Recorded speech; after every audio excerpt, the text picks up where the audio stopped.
necessitates the ability for not choosing the good. So if you have the ability for not choosing good, then you're not necessarily good. Like definition. Yeah, exactly. Okay. So you think so that like literally is premise one's already definitionally a contradiction. sure? So free will. So we got to define free will then. Yeah, we can define free will. Free will is going to be the choice for multiple things, right? And one of a prerequisite of those things would be to choose God, right? So we believe that before you would even go to heaven or anything and have the choice for multiple goods, that you would need to have the choice to even choose God or not. Okay, wait. So do you agree to this free will, like the meaning of free will? I'm not giving any properties yet. Free will just means the capacity of rational and personal agency to originate actions through your own will. Yeah, through your own will to be able to choose between and it has to be more than one option. Yeah. Okay, so that's then the like property. Does free will require the ability to do otherwise or no? Yeah, you have to be able to do more than one option. Yeah. Okay, no, but I'm saying like in terms of moral, like do you have to have the ability to do right, like good and evil, or is it possible to only do good? I think it would be a prerequisite to start if you have free will to be able to at least first you have to have the ability to choose God or not. And then once you choose God, then you can necessarily have the ability to choose all good, but you need to first choose God. Okay, sounds like do you hold to libertarian or compatibilist free will? I don't hold, definitely not libertarian. Why not? It's not what I hold to. Well, libertarian free will is exactly what you're describing right now, that free will requires the ability to do otherwise. Yeah, that's not all libertarian free will holds to. That's literally the most basic form of it, yeah? That's not all it holds to, bro. It's like saying I'll simplify it. You also hold to other things. Libertarian free will says for you to have free will, you have to be able to do good and evil. Compatibilist says you don't have to have the ability to do good. I'm not saying that. I'm saying as a prerequisite, as to start, you need to have that ability. Not eternally, not always. To start, though, you must have the ability to choose God or not choose God. Why not? I mean, okay. Oh, not why not? I mean, why do you think that what's called that changes what I'm trying to say right now? You can keep on saying that, fine, but that doesn't mean that what I'm saying is false. That a necessarily good creature is okay. So do you agree then? To start, you must have the ability to choose good or evil. Well, that's what I'm trying to define, because if you say libertarian, if you hold a libertarian free will, then that would be true. But then eternally, you realize, I'm asking you, is that if you don't agree, that's fine. But do you agree that for free will, that at least at the beginning, you would have to have the ability to choose between God or not, good or evil? Well, under your own definition, no, it's false. According to who? Well, under my definition, according to who? If you don't hold to libertarian free will, then you hold to compatibilism. Bro, I just gave you what I hold to. So I literally just told you that in the beginning, you'd have to have the ability to choose between God or not. Okay, so free will either requires the possibility of evil or not. What is it? Bro, I just said that it would. The start always. It doesn't matter by the definition when it starts or not. Just logically, do you require that ability to do evil? Yes or no? Quite literally just said you would have to have that ability at first, but not once you choose God and align with Him. I said this 10 times now. Okay, but you have to understand that start was either logically required or not.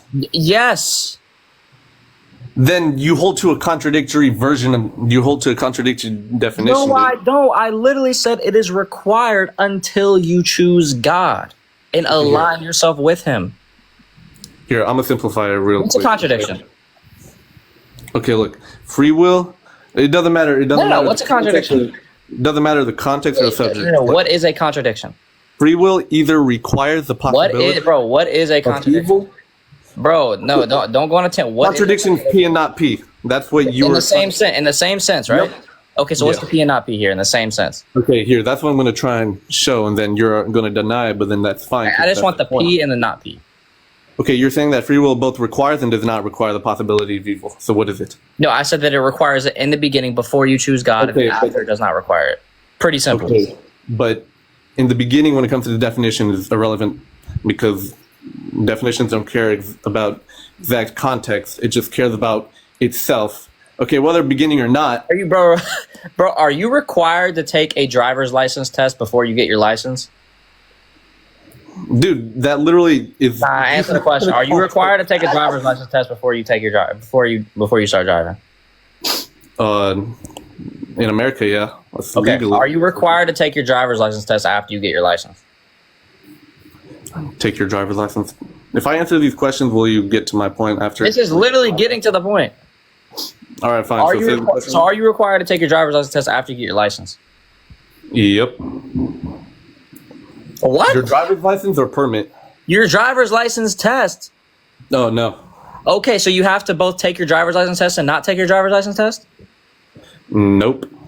But wait, okay, let's do it again. Do you have to take your driver's license test before you start driving? Do you have to take your driver's license test before you start driving? Yep. Yes. Okay, do you have to take your driver's license test after you get your driver's license and start driving? Yep.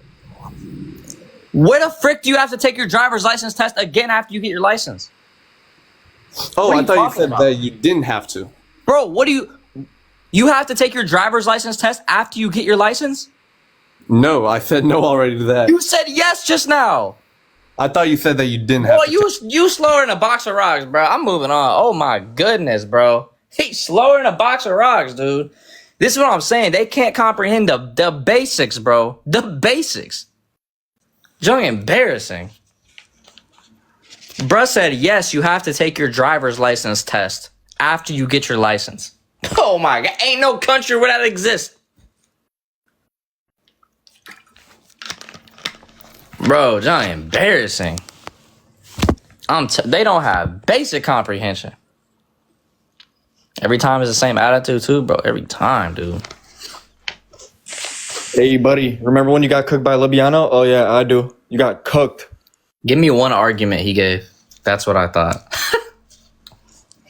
God, I love letting them on because it's my favorite thing ever to let his little minions on and then just ask him the basic question. Give me one argument he posed against me. They can't name one. Ah, man, you're embarrassing. You couldn't even name what argument he gave against me, bro. You embarrassing, dude.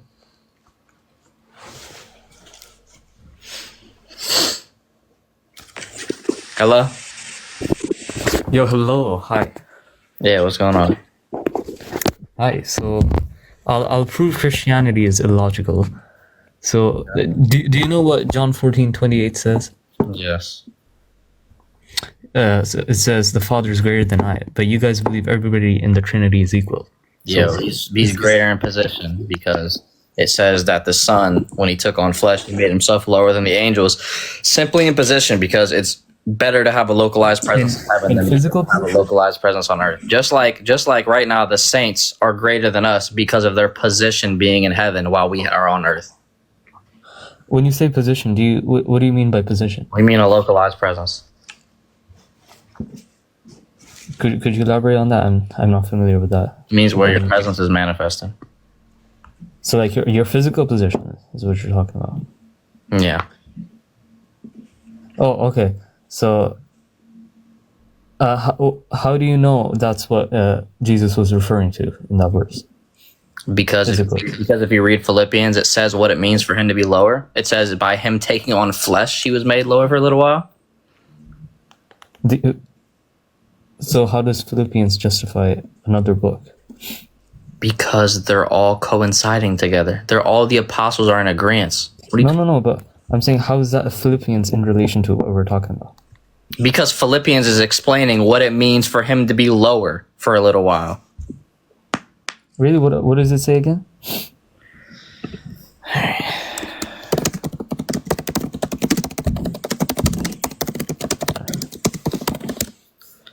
All right.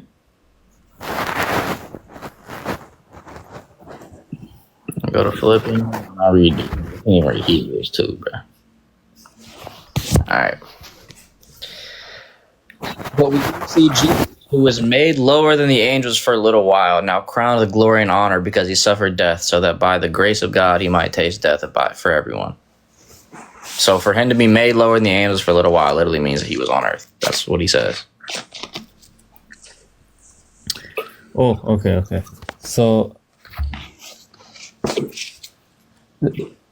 what I'm saying is there is not a bridge between this and that verse. So unless you can tell me how there is a bridge, then what you're saying does not mean Being it. greater than someone means someone is lower than the other, right? No, the opposite of lower is higher, not greater. So Not greater, necessarily. so greater doesn't mean higher. Weird then. In what sense? I'm talking the senses are different. If you're greater than someone, are you higher than them? Yes or no? In what sense? It depends on the sense. In any sense. In any sense. In some senses, yes, but in some senses, no. Okay, so when he's saying he was made lower than the angels for a little while, in that same sense that he's referring to being greater and someone being lesser, that's what he's referring to. Yeah, but what I'm saying is, how do you know that's what it's saying in John? Why could it not be saying something else? Because we go by the church father interpretation. What do you mean? So which church father agrees with you? Chrysostom. Christian? Chrysostom. Christian. All right.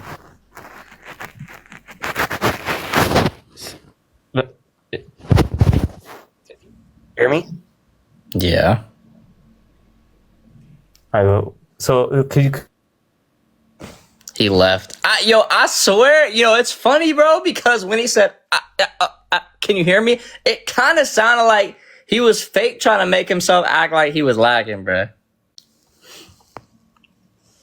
I think, bro, I swear to goodness, I think he was fake lagging, bro. I swear to goodness, I feel like he was fake. If y'all heard that, it literally sounded like he was like, yo, that's funny. I ain't gonna lie. Because bro started shuffling around his phone and everything. Yo.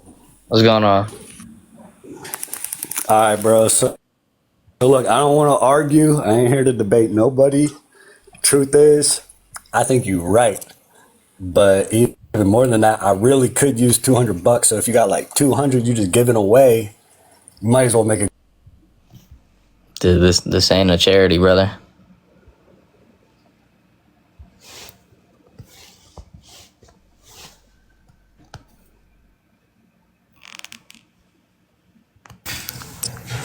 What the hell? Bruh said, then you ain't a Christian, brother. Because I won't give it. Tell Jerry can send his wife to shekels, bro. Watch your tone, bro. Okay, I was talking. I don't know what he's talking about. Because I won't give him $200, guys, I'm not a Christian. He got me. He got me, man. That's crazy. Oh. Faith without works is dead. Not gonna lie. No cap. If you got to give, who said I got to give? I didn't know if you had $200. That means I just gotta give it to you. I wasn't aware. I wasn't aware of that. Boy, Christ finna smite that dude for telling people they ain't Christian if they don't give him money. Yo, yeah, that's some crazy greed. I'm not gonna lie. To say you're not a Christian if you got money and won't give me any. I ain't gonna lie. That's some crazy greed.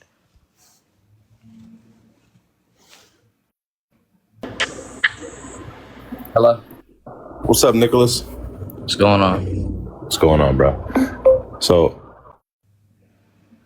possible that Jesus and the Father are the same God, but Jesus doesn't have a son and the Father doesn't have a father.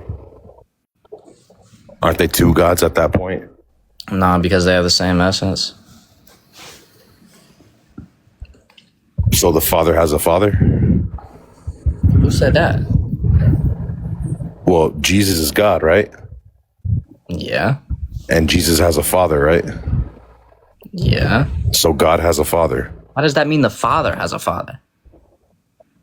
Is the Father the same God or a separate God? Yes. And when we say God... Wait, yes what? Yes the same or yes separate? The same God. Oh my gosh. You don't even know how you... What is a univocal term? It's okay if you don't know. I'll teach you. Don't divert, bro. I'm not diverting. The answer is... I didn't sign up for a dictionary trivia. Oh, I'm just asking you simple you questions. need one because you don't know the basics. So God's No, not a the univocal. basics? Yes, you don't know the basics.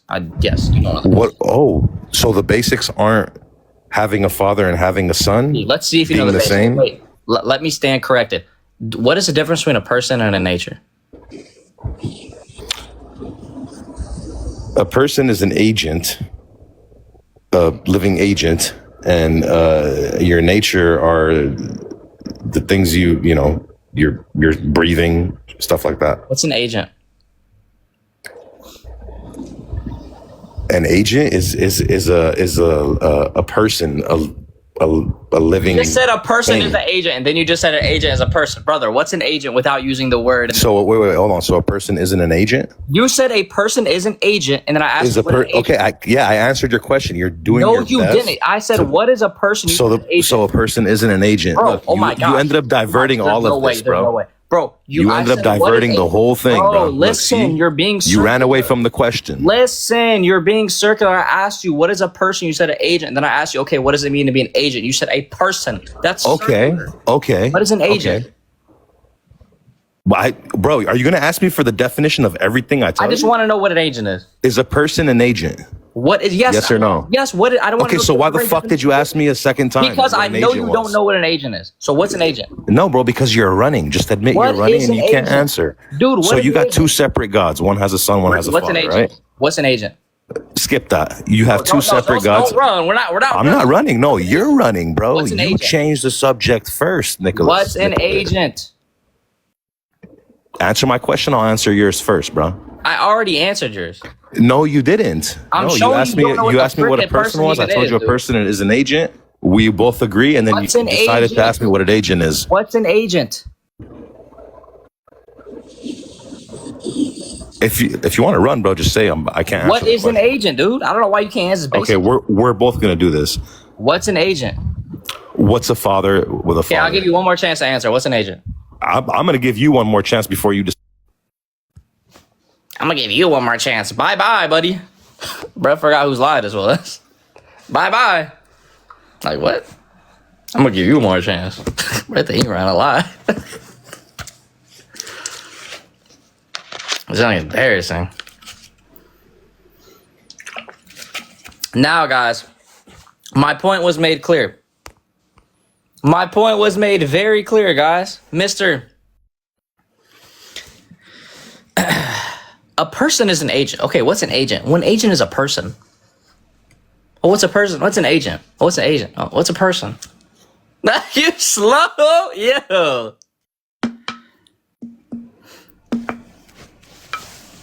This is crazy, bro.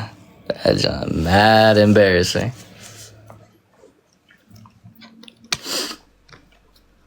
Hello? Hello. What's going on? So, basically, you like Christians believe that Jesus is fully God and fully human. He's truly God, truly man. So he's truly God and truly man. Yeah. But in the Bible, it says that God is not human. They said, yeah, he wasn't in the book of Numbers in Hosea yet. He wasn't a man yet. So, but Jesus is God and he is human. Yeah, after the incarnation, not before. Okay. So Jesus is God and God is all knowing. Yeah. But then why is it in the Bible say that like Jesus doesn't know the hour? Yeah, because if you read that word know in the Greek is oide, which just can mean to make known or reveal, as it's used in Corinthians, as it's used in Deuteronomy in the Septuagint. So he's just saying he's not the one that reveals it. He's not the one that reveals the hour? Yeah, he's not talking about knowledge, yeah. He's saying he's not the one that reveals it. Okay, but he also says the Father is greater than I. It's going down a Dawa script, huh? Yeah, so again, he's talking about imposition because he has a localized presence on earth, while the Father has a localized presence in heaven. It's greater to have a localized presence in heaven than on earth, just like the saints are greater than me because they have a localized presence in heaven. So it's not talking about power. No, it doesn't say anything about power. Okay. But so Jesus prays to God on earth. Holy Dawa script. Yes, Jesus prays to God. God. But that's one person. No, the Father and the Son are not the same person, dude. So they're two different people? Yes. Then how is that one God? Because God is a description of nature, not person. So they both have the nature of God, Mm-hmm. but they're two different people. Mm-hmm. So what, like the essence of them is the same? Yes. But Jesus has a different will from God as well. In his human nature, not in his divine nature. Wait, okay. So Jesus has a different will from God in his human nature. So wouldn't that mean he's not fully God? He is. What makes him fully God or truly God is his divine nature, not his human nature. But like he came to human form Yeah. and he prayed to God and made himself less than. Yeah, in his human So nature, wouldn't that he mean didn't he's lose his not? divine nature. He didn't lose his divine nature? No. What? But like, how is he then like on the cross, like saying like, God, why have you forsaken me? Like praying to God. I ain't gonna lie. Are you not like low key embarrassed, like running down a Dawa script every time you get disproven? I'm genuinely just like I'm just asking, like, questions off my does mind. that like not like make you like feel like, dang? I just want you to. I'm just asking questions. Yeah. I ain't gonna lie, bro. It's kind of crazy, but yeah, he's simply quoting Psalm 22 when he's on the cross, bro. That's all he's doing. So he's not calling out to God. All he's doing is quoting a psalm. He's calling out to God in the sense that he's quoting the psalm. Just like Okay. if I quote the Psalms of David, I can say I'm crying out to God, but I'm still quoting the psalm. Okay. So I still don't fully understand that. If you quote a verse in the Old Testament that is meant for you, that is what he's doing. Okay, so God is calling out to himself. No, they're not the same person. So if you're talking to someone else, how many people is that? If I'm talking to like you right now, we're two different people. Yes, so isn't that two different gods? No, because me and you don't have an absolutely identical nature. They have an absolutely identical nature. Then why does Jesus have a different will from God? Was that his human? He has a human nature too. So is it his human nature talking or his godly nature talking? Natures don't talk, persons do. Okay, so Jesus, as a person, as he was walking the earth talking, was not God. Yes, he what? Who said that? You just said that when he said he had a different will from God, that was his human nature. Yes, in regards to his human nature. Who says he's not God on earth? Okay, so when he's talking, saying, God, why have you forsaken me? Is that his godness or his human nature? Bro, it's him as a person quoting the Psalms. Right, but who, like, because you're saying the God nature, there's a God nature and there's a human nature, right? Yes. So which one is saying I have a different will from God? Bro, for the fifth time, bro. Natures don't speak, persons do. The nature didn't say anything, the person did.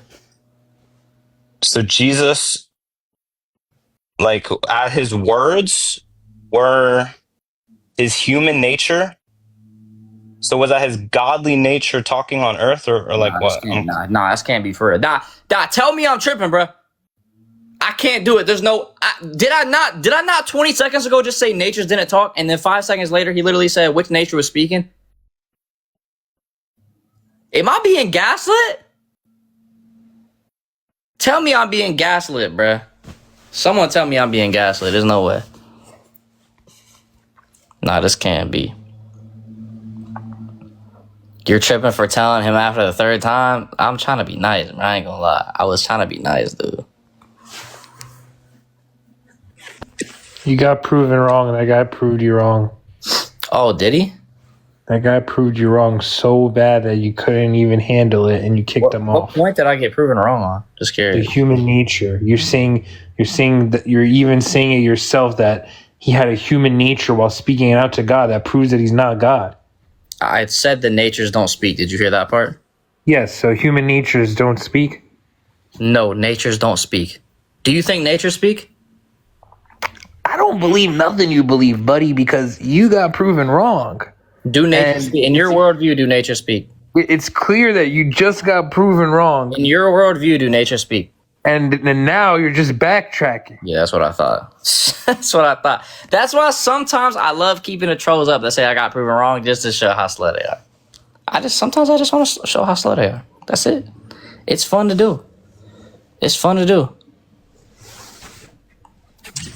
Hello? Yo, Yeah, what's going on? I'm not gonna lie. I can't disprove the Trinity. I'm just trolling. Then goodbye, buddy.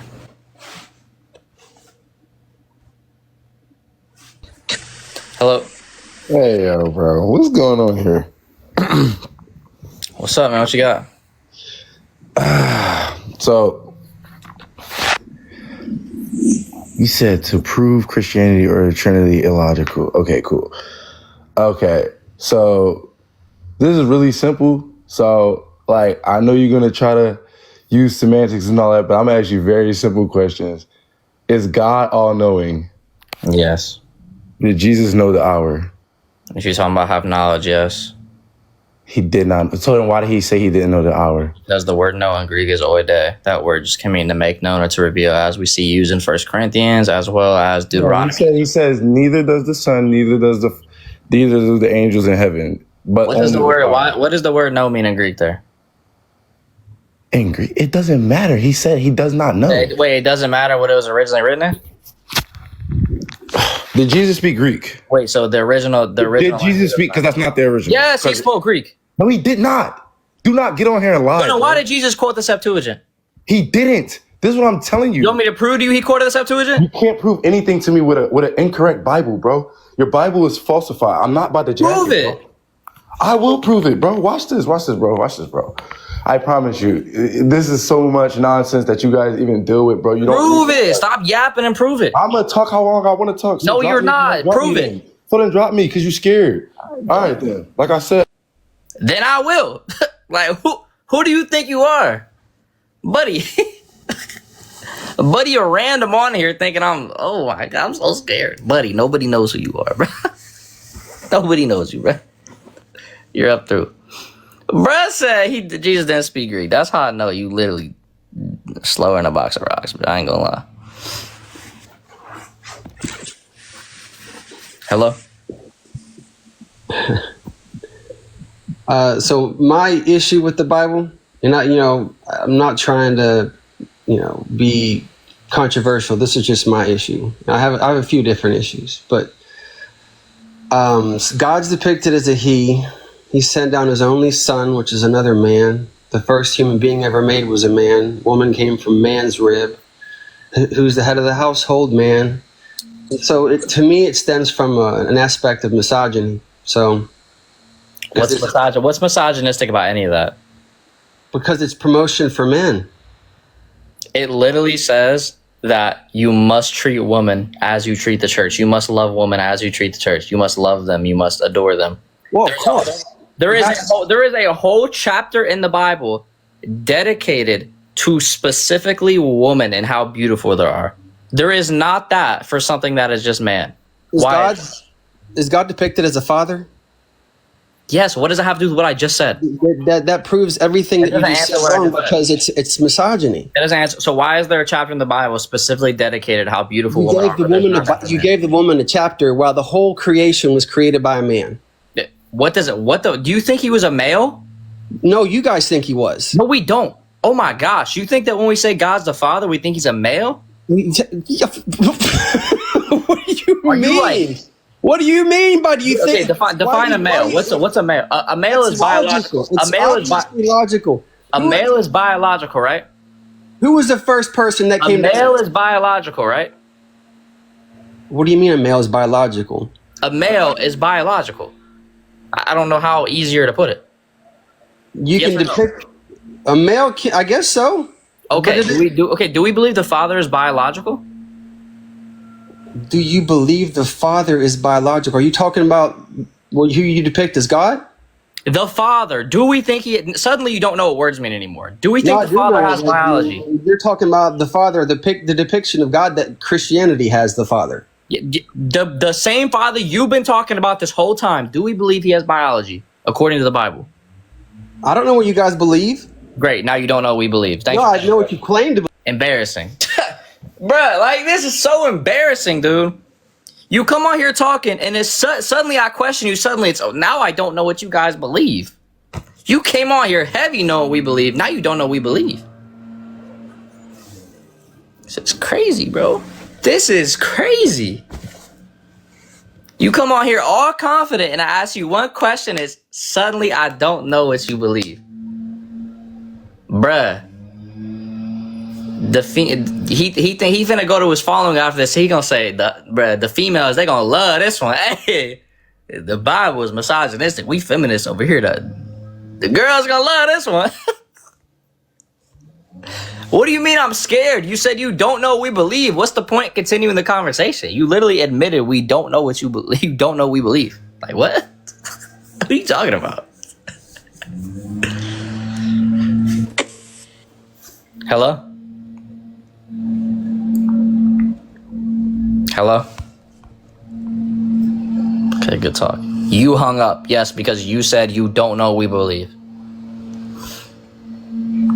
Next feminist TED Talk, for real.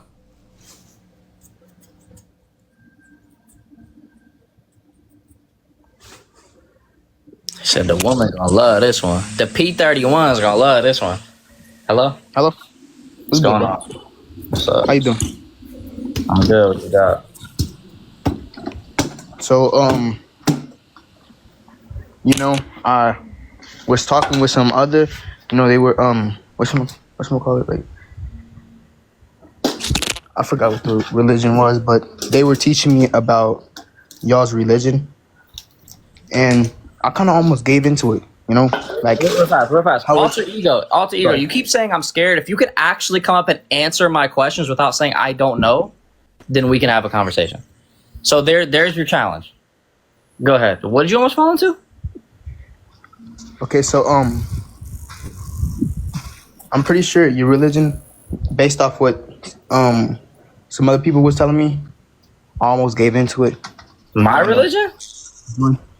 Yeah, I forgot what it was called though. Christianity? Oh, you're Christian? Yeah.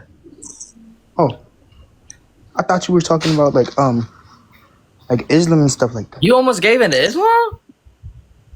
Yeah, they were like, "Oh, Jesus is a prophet," and then what about that made you think they was right? I don't know. They were going based off the Bible, and I had no knowledge on the Bible. But then You said you had no knowledge in the Bible? Yeah, no. Let me get this straight. They had no knowledge in the Bible, but you almost gave into it. No, I had no knowledge in the Bible, and they were like, "Oh, show me where in the Bible does it say Jesus is God?" And then another dude joined to help me. He was like, "Oh, this verse is Jesus claiming he's God." I was like, "Oh, okay." I was lost. Man, I had no knowledge. Not gonna lie. That's why you gotta gain knowledge for you debate, bruh. You can't debate without knowledge. Of course you're gonna fall into stuff you don't have knowledge. That's why you're not supposed to debate unless you have knowledge. Okay. Thank you. So you should, bruh, go study your Bible, go read it, and then go study for like 10 years, and then you can start debating. Okay. All right. If you got any questions, let me know, bro. Okay. All right, man. Take care.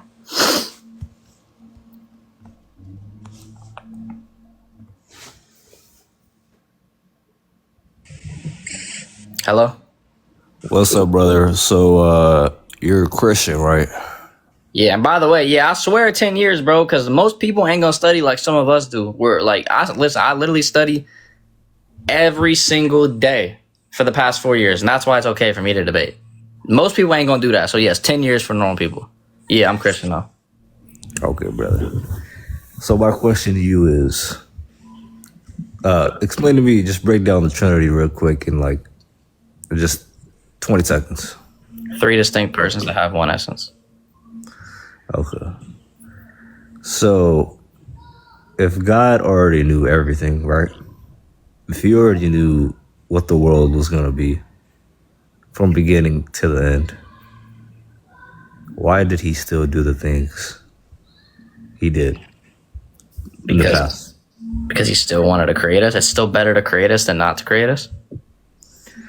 So my thing is, okay, not to throw this out there, let me just ask. So the kids dying in Gaza, right?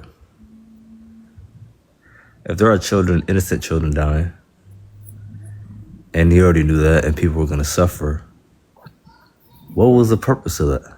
What's the purpose of having people suffer? Because suffering is not necessarily bad. Okay, so if I wanted you to exist and I knew you're gonna die, what was the point of that? Because death is simply us going to a different place, a better place. As long as we actually do what we're supposed to. But you do believe in hell and heaven, right? That's why I said as long as you actually do what you're supposed to. Okay, so death isn't a bad thing. But given time, right? You're limited on time. You're short on time. Now, do you think those people were those children, or even sometimes like teens, if they're on a short time to, I guess, believe in Christ, right? In order, you have to believe, you have to have faith in Christ in order to exceed to the heavens. Now, if those kids never got an opportunity to know Christ or hear about Christ, then they'll get the opportunity after they die. That's what the how do you know that? Where in the Bible does it say that? 1 Peter chapter 3, verse 18 to 21, where it's talking about the harrowing of Hades.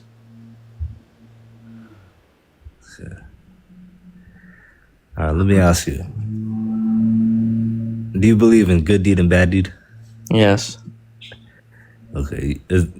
What do you think Islam believes? Like, what's your knowledge so far on Islam? When you die, you will be judged, and there will be a scale of your good deeds and bad deeds. Whatever outweighs the other is whatever you decide, either be in heaven or hell. Okay. So, and do you believe that Islam is based off faith too, or you think it's just a religion? It's a false religion. And what makes you say that? What makes it false? It doesn't have proper continuity with the previous prophets. Okay, and in order to believe something, do you have to see it? No. Okay, so why do you believe in... My question to you, I guess, to sum it up for you is, and you can give out your testimony, this is part of your testimony, but why believe in Christ? Because he actually fulfills the prophets in the Old Testament, and he actually did what he said he was going to do, what he prophesied. Okay. Are you believing because of evidence and proven facts, or are you just believing based on evidence. faith? No evidence. Oh, okay.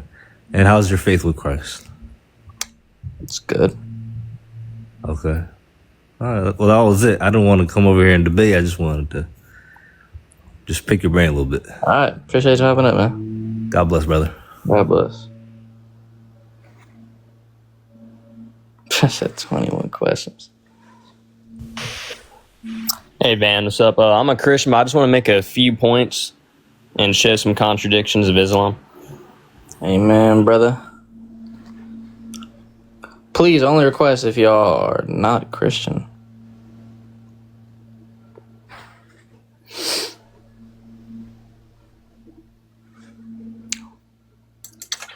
Hello? Hello, user?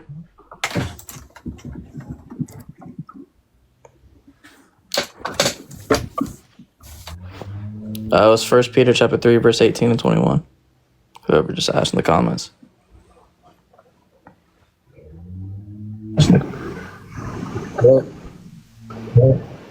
Hey, how you doing, brother? Hey, what's going on? Hey, not much. So I guess the questions or thought theory I would throw out.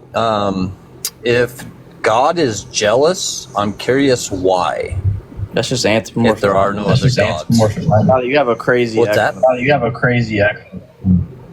Ooh, I am sorry about that. Let me try this change.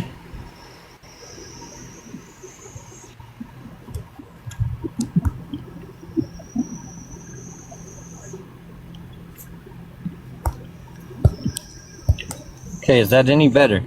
I think so. All right. So what I was saying is, when he's saying he's jealous, it's using anthropomorphic language.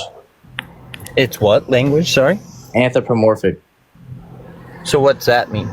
Basically applying human conceptions of things like emotions towards God, so we can better understand exactly what's going on. So he's jealous of us? No, what? Okay, it's giving a language that we would understand to understand the severity of a situation. So, for example, when it says he's jealous, it's going to be akin to a father that would be jealous if his son, for example, was considering someone else to be his father over him. Okay. Also, I guess the other thought is, why do you reject all the other gods? Because they're illogical and couldn't possibly exist. Okay, well, I think you should look into that, because I think if you understood that, you would understand why I reject your God. I have looked into multiple other religions. Well, keep working. 10 years isn't enough. Name me a religion. Any of them. Name me one. They're all of them. Doesn't matter, man. Name me There's a lot of single one. gods. Just You name me a disprove single one. all the other gods, and then you can come back to me why I disprove yours. I can disprove any god you bring up. Go ahead. Go ahead. You're just Give me a god. I'll disprove him. Yeah, the spaghetti monster. I don't care. Zeus. Ra. What? How about Ra? You want to go with Ra? Yeah, Ra is going to be polytheistic in nature anyways, so it couldn't possibly exist. Okay. Ra is a part of a And that can be used on your logic? No, Towards your God? no, because we don't believe in a pantheon. What? Oh my! So it's just a belief. So then, therefore, it's I'm just. showing you, bro. If a belief is illogical, it cannot possibly exist. I guess I don't know. I can just get a little. I can't hear you when you're off the screen, bro.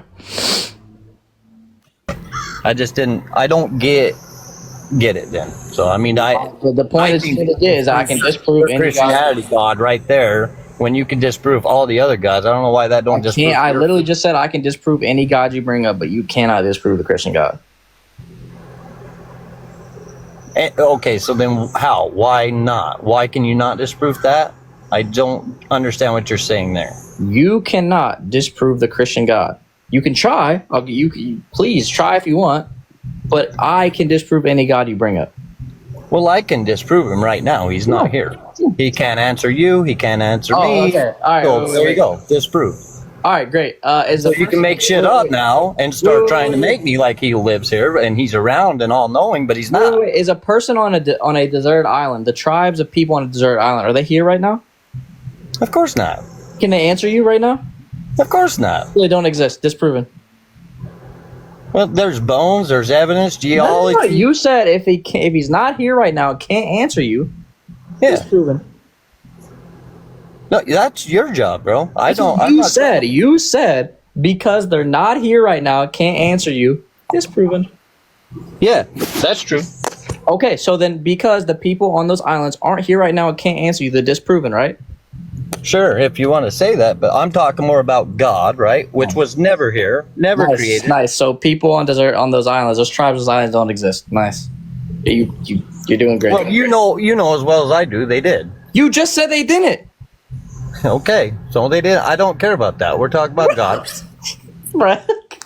Yo, this is what happens. Like, this is literally what happens, bro, when you just don't think. Like, that's all it comes down to. Like, this is what happens when you just don't think. Like, when you just don't think. That's all that happens.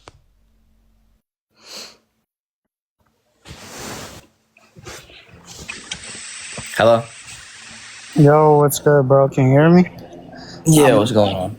That's cool. I'm in a parking lot, so parking garage. So I got 2 bars, 1 bar, but I can prove that it doesn't make sense by just reading one verse. I don't know if you have a computer or your book nearby, but if you just wouldn't mind reading John 5:41, I think it's a clear verse. There is no room for misinterpretation. And the person speaking in the quotes is Jesus. John 5:41. Yeah. I do not receive honor from men.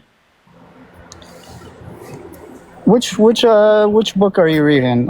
You can read the you can read the John New Testament. 5:41. That's what it says.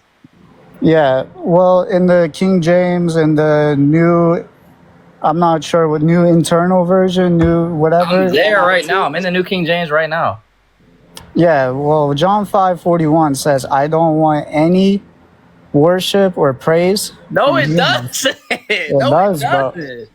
It does, bro. Do you have the Bible Gateway up? You know, you could. There's Yes, I'm on Bible Gateway. sweet, bro. Just okay. Now go to easy to read English. Maybe that'll Easy to help you. read version?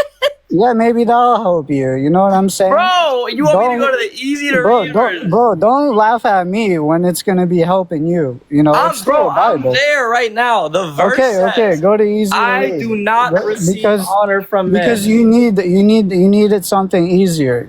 Something. That's easier. not what it says. Bro, just go and read it. Well, we can. Click on like 10 different We can verses. say, why is that book in there? Just. What are you talking about? Bro, I need you to read the. Your argument is based on the easy to read version. Bro, that's your book, isn't it? It's still a good book. I respect. You can't make this up, bro. No, the easy to read version ain't a good book. What the frick? Easy to read version, heretical. Oh my gosh.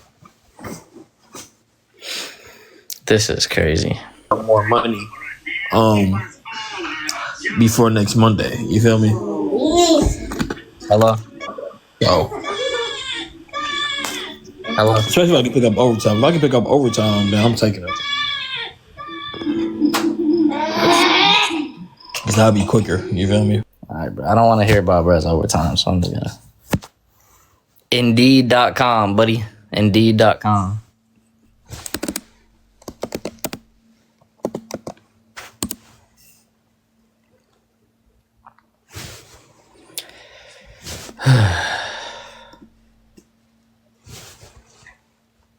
Okay.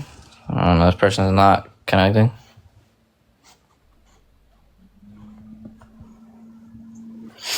SpongeBob in there tweaking. Not for real. Hello? Yo. What's going on, man? I got a question. So one of my friends wanted me to debate you because I've been questioning some things myself, but I just don't get the all-loving God argument.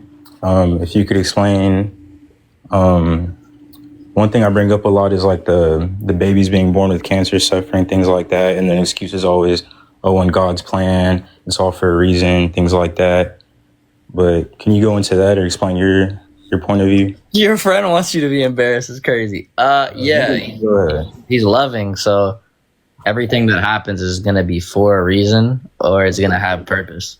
Does that not sound like a cop-out, though? Like, I don't know. I feel like some things, a lot of things don't add up in the way to an all-loving being should be. Like what? Like the plagues on his creation that he apparently sent were like, what was it? The firstborn son would be taken from everybody? Because what? Because they were burning babies on a stool? That don't make sense to you? To bring a plague upon those people?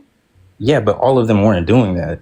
Or like the flooding, there was innocent people affected by that as well, no? Bruh, no one in that region was innocent. Ain't except for infants, there wasn't a soul in that region. So did infants die in that situation? No. No? No.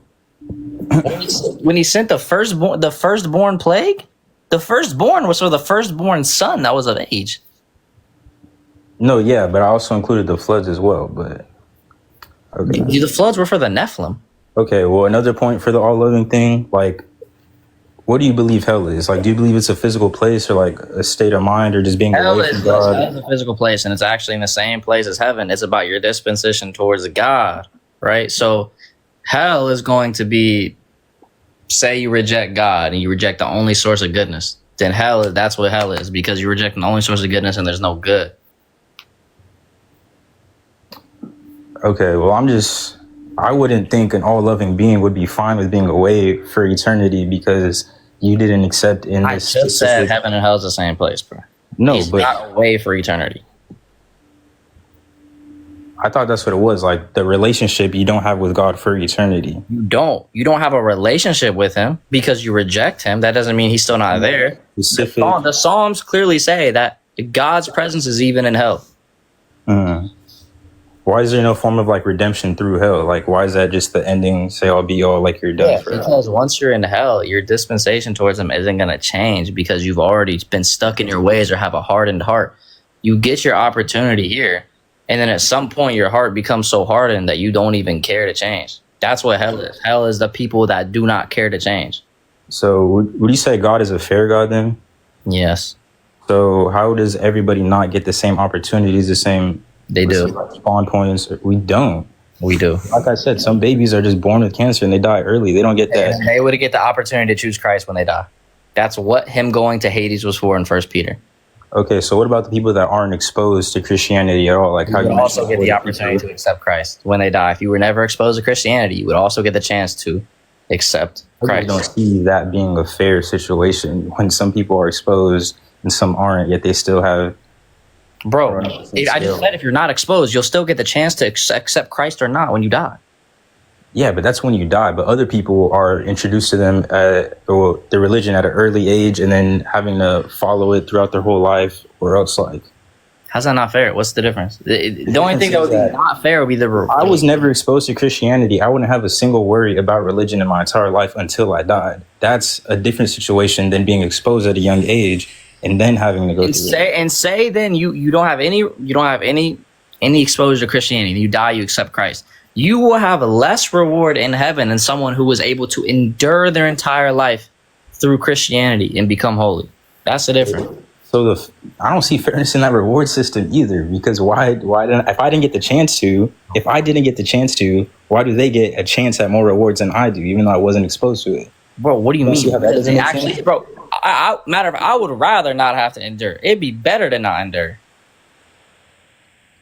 Enduring is the hard part. Gaining the reward is cool and all, but enduring is the hard part because you got the freaking opportunity to be cooked. Okay, but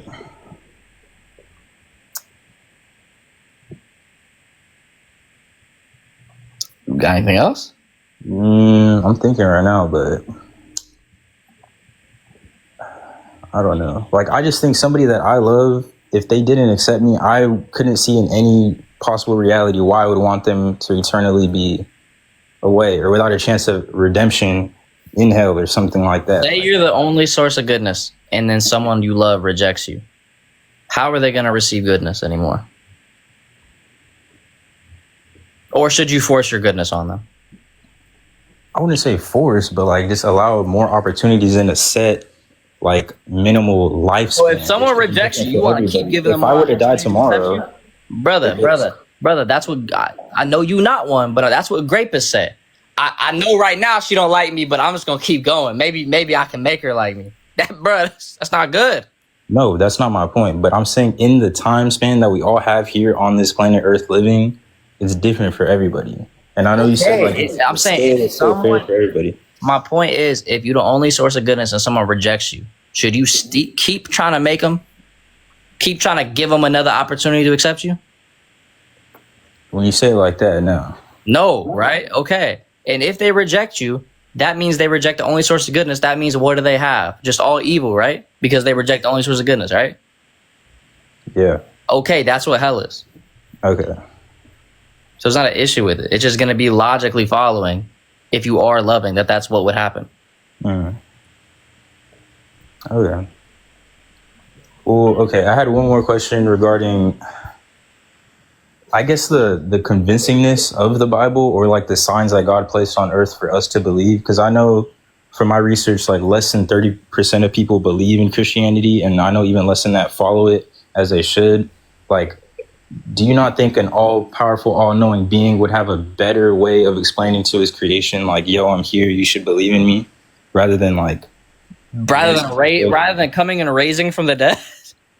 Well, that was how long ago? I didn't see that. I know there's evidence of that. You didn't see Elon Musk in his bank account, but you know that he rich, bro. Like, No, okay, but that's that. I don't know. A lot of people don't believe like that's enough of a reason, which is like I can't be mad at because that was supposed to be how long ago? Like, why hasn't? I don't know. There's not as many miracles or you like. believe the Roman Empire existed? Yeah. Why do you believe the Roman Empire existed? Because I could go to the Colosseum right now and see it, and like. How do you know that was a Roman Empire though? How do you know it was an empire? How do you know that? How do you know that wasn't the Ottoman Empire that built that? Well, because I don't. I mean, what do you want me to say to that? Like, I do. I've done this history with people that study this. But how do you know though? What do you mean? How do I know? Like, that's just what it was. When you go to the regions of like the geography, you can see the tools that the same people used. You can see like the books. When you go to the regions, and when you go to the regions, you can see the books that talk about it. You can see the tombs that are empty. You can see the Holy Sepulchre. You can see all these things. So we have all them same stuff, all them reasons you believe in the Roman Empire. We have all that actually and more for Jesus.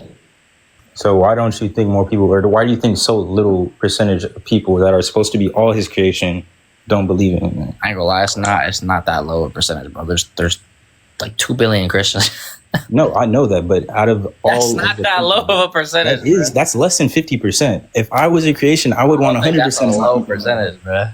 That okay? Well, then we disagree in that. I think that's low to be an all-powerful, all-knowing being to not have all your creations believing you. Like, if you walking on the street, okay, and you walk up to a random person and you say, "Yo, have you studied religion?" What do you think more than 80% of people are gonna say? More than 80, probably not. Probably not, right? Yeah. So that's your answer. That's why most people don't believe, because they don't actually take the time to even look into it the slightest bit. If you don't look into something, of course you're not going to believe it. But like, if we're all here for his intended purpose and his intended reasons, I don't see why we can't just know. Or like, if we're born with like moral compasses from the Holy Spirit, why can't we just also? I don't know. Why does he have that craving to have the relationships, to have the, like, I don't know. Because having a relationship with him is good, so he wants the good for us, which is why he wants a relationship with us. Okay. It's a good thing to be in union with the source of goodness. Yeah. I don't know. What do you think people need to do? Like, just keep preaching to get more people to believe? Or like, when do you... I think people should look into it. I think people should go and look into religion. Do things like read the Bible, pray. Because let's say God really does exist. If God does exist, shouldn't that be the most important thing? Like, ever? Yes. Yeah. So why not take a year of your life, do a deep study into it, see what you find. Pray. Yeah. Truly pray to God. Truly do what he wants you to do. And you know what? If you find out at the end, maybe he doesn't exist, you wasted a year of your life. If you find out he does exist, then you like, dang, I almost wasted my eternity. I'd rather waste a year for eternity. I ain't gonna lie. That's a good bet to me. That's what we call positive EV in the betting world. That's a good bet. Yeah. So that's what I would do. That's what I would tell folks to do. Yeah. Interesting. Well, I'll let you switch guests in, but appreciate the talk. Good convos. All right, bro. If you got any questions, let me know. All right, for sure. It's kind of Pascal's wager. It's more of like a better Pascal's wager, though. The count is high, double on a pair of nines. Double on that pair of nines? You would double on an 18? Yeah, Raw just exposed himself of not being a good blackjack player, bro. I ain't gonna lie.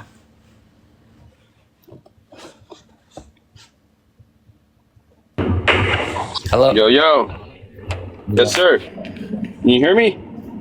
Yeah, what's going on? Yeah. Not much. So you think God, the Christian God, is a good God?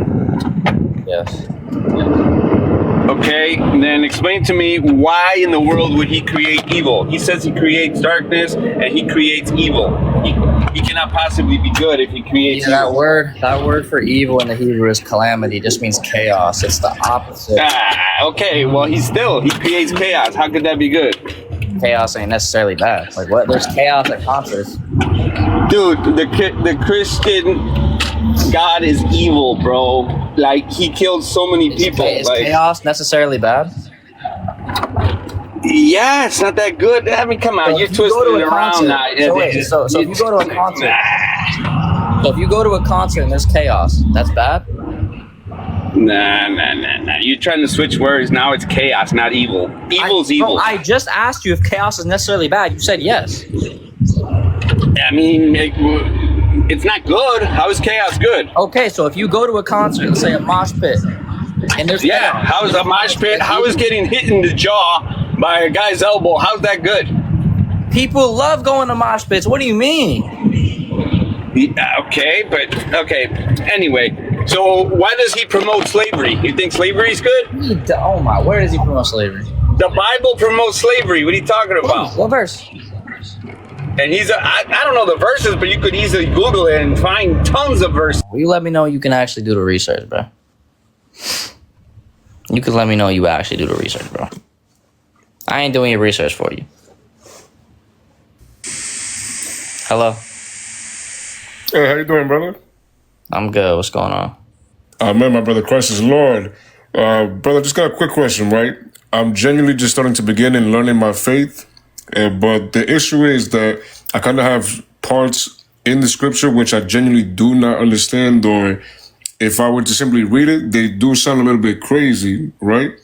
If you could help me either understand it or either maybe give me the context that I don't know about, or even give me some. Here, either download it or you can go to the website called Catena Bible. It's Catena Bible. You can literally click on each individual verse and it'll give you church father commentaries for it. You can read those and it'll give you an explanation on each one. Dope. You said Catina Bible? Catena Bible. Yeah. So it's a red website. Or where they have it. All right. Thank you so much, bro. Appreciate it. Yeah, man.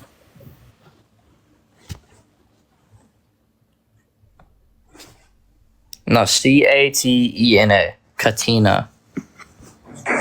Hello? Hello? Hey, what's going on? So you trying to disprove Christianity that the Trinity is illogical? I'm asking people if they can prove Christianity, the Trinity, to be illogical. Oh, sorry. I thought this was a Muslim. No worries, man. Appreciate you hopping up.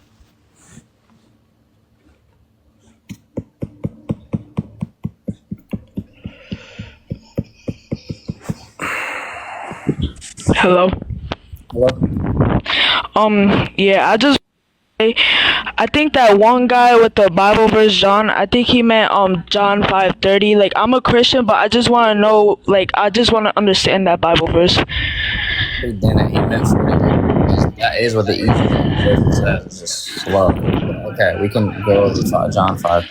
Can you mute yourself though? Like, your noise is kind of crazy. Huh? I'll explain to you the verse, but you might want to mute yourself for a sec, bro, because you're breathing into the mic like you just ran a marathon. All right, got you. All right. Wait, how do I mute myself again? I'll mute you. Don't worry. Oh, there you go. You got it. All right. We'll read John 5:30. We'll read verse 29 too. Those who have done good to the resurrection of those of life, and those who have done evil to the resurrection of judgment. I can do nothing on my own. I hear as I judge, and my judgment is just, because I seek not my own will, but the will of him who sent me. I can do nothing on my own, okay? That means that he does everything in union with the Father. Why? Why do we know this? Well, we know this because let's read 11 verses prior, in John chapter 5, verse 19. Jesus said, truly I say to you, the Son can do nothing of his own accord. So he says the same thing. But only what he sees the Father doing. For whatever the Father does, the Son does likewise. So he says, whatever the Father does, the Son does likewise. So he says, the Son, so when he's saying in John 5:30, the Son does nothing on his own accord, he does nothing on his own. It's because everything he does in union with the Father. He doesn't do it on his own. It's with the Father. That's what he's saying there, Nazi. You can unmute. All right, thank you. That's all I need. No. All right, man. You take care. All right.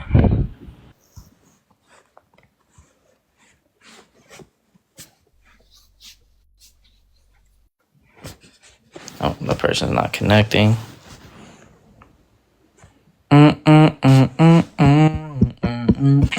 Hello. Hello. What's up? What's up?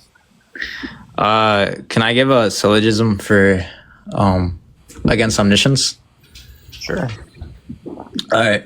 Premise one is just going to be an omniscient being knows all truths, including all truths expressible in language. Do you agree with that? That he knows all truths? Yeah. Okay.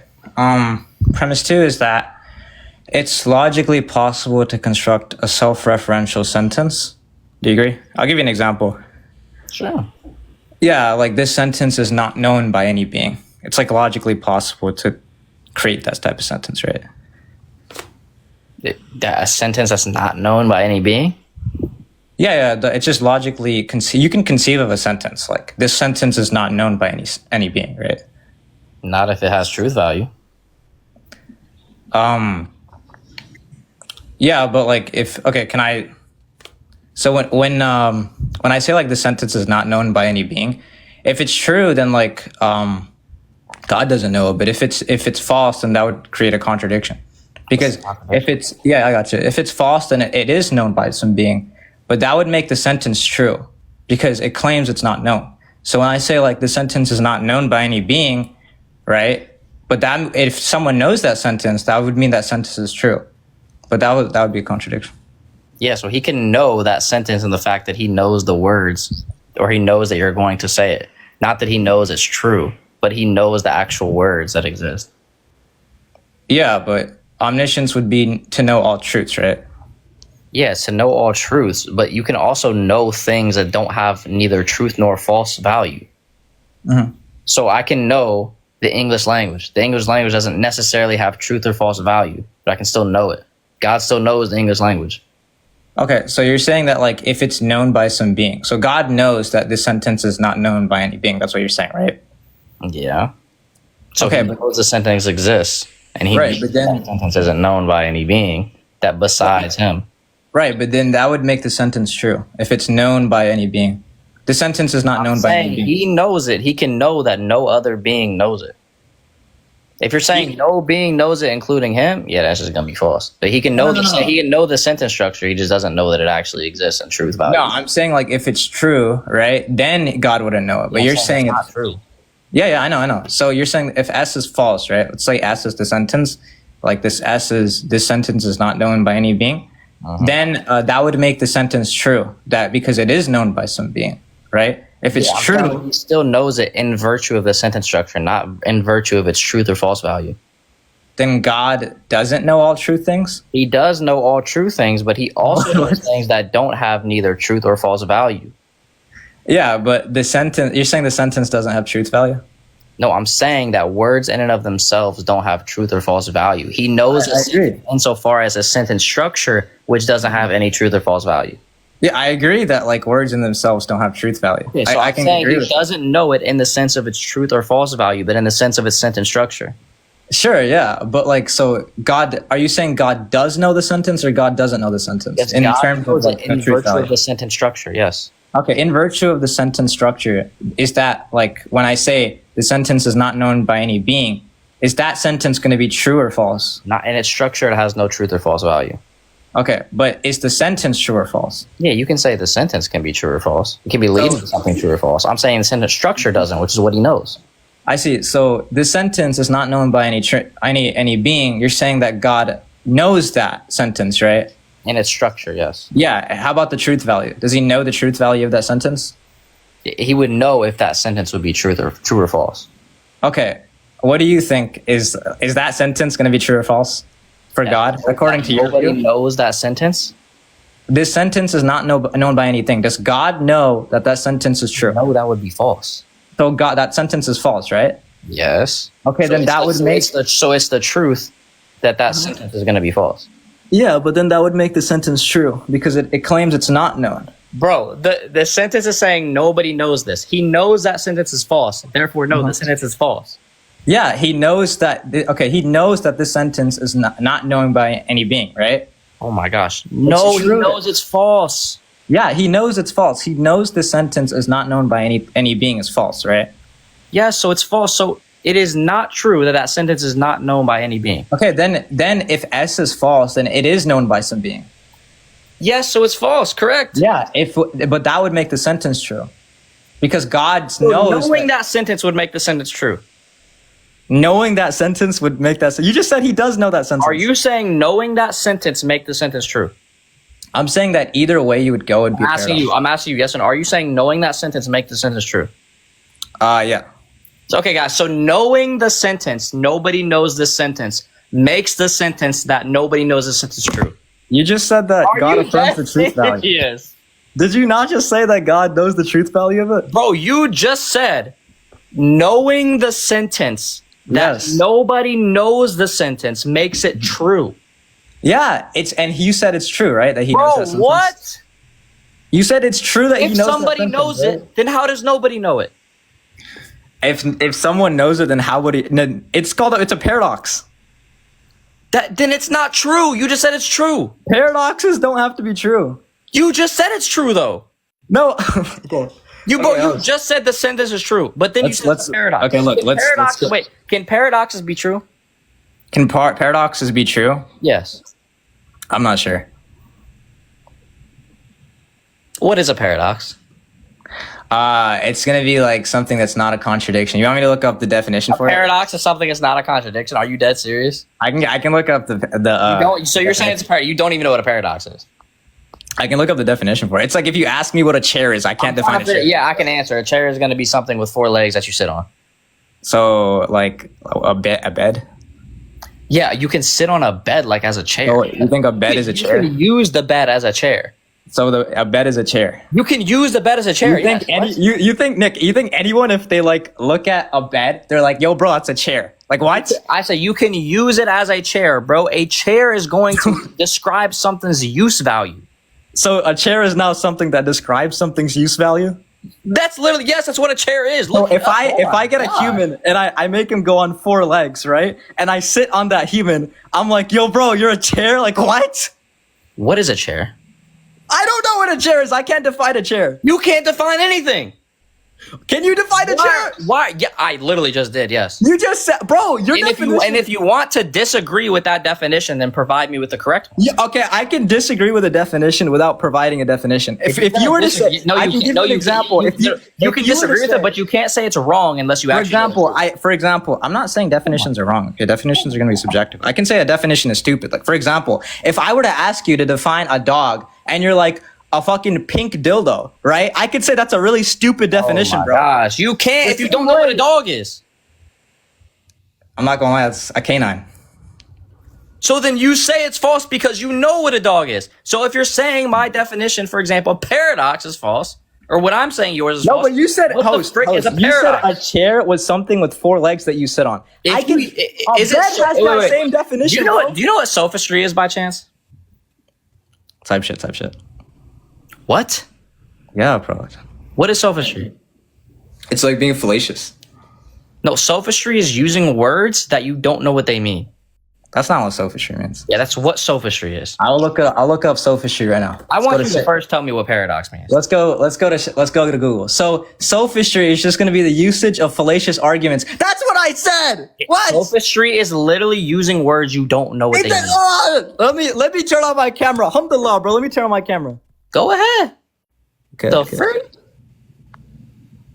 Live access is needed. You need to go live on video. Turn on your camera for all of us. Watch the excuse when he says he can't turn on his camera. Now watch. Bro, I'm trying to turn it on right now. What the hell? I'll wait. We'll sit. We'll all sit here and wait. It's saying live access is needed to go on video. What the hell? You have live access. You're live right now. I can take a screen. What, bro? Look. You have live access. It says live access is needed to. Can you? You're on live right now. I know, and I need access to go on video. You have access. You're live. I know. I can go on live on the audio, but I can't turn on my camera. Oh my goodness. Okay, gracious. can I just? I told y'all can send you me an just- excuse. if Now, we- I just want you to answer. Should you use words if you don't know what they mean? Should I use words if I don't know what they? I don't know what a chair is, but I think I can use the word chair. Answer bro. the question. Should you use words if you don't know what they mean? Yeah. Like I don't know what a chair is. So, okay, I am a gobble truck, and you're a gobble truck. Wow, bro, really insightful. Is that productive to the conversation?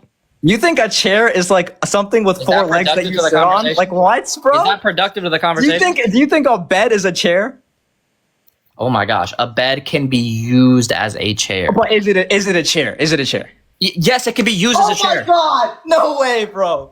Oh, if I'm wrong, then tell me. Wait, if I'm wrong, tell me why I'm wrong. Okay, so look. The definition is so fucking vast, No, right? no, no, And if I'm huge. wrong, tell me why I'm wrong. You're wrong because I think anyone, if they see a bed, will be like, "Yo, bro, it's a bed. That's not a chair." Yeah, What? that's called a majority fallacy. Next. That's called a majority. It's intuitions, bro. You literally said because if anyone sees it, that's a majority fallacy. Okay, let me show you how. So wait, so without Let me using, I'll show you right now. No problem. Without using a fallacy, tell me why I'm wrong. Okay, no problem. So, for example, your definition, right, of a chair was that something with four legs that some people sit on, right? If I get a person, a human being, I make him sit, or I make him like go on four legs on, like, you know what I mean, on the ground, and I sit on him. Your definition, using them as a chair. Stop. Your definition. You're using them as a chair. So he's a chair. No. Oh my god. So can you answer? So I'll ask you one more time. Without using so again, you're just using ad hoc. Oh So my God, without bro, being this is insane. fallacious, tell me why I'm wrong.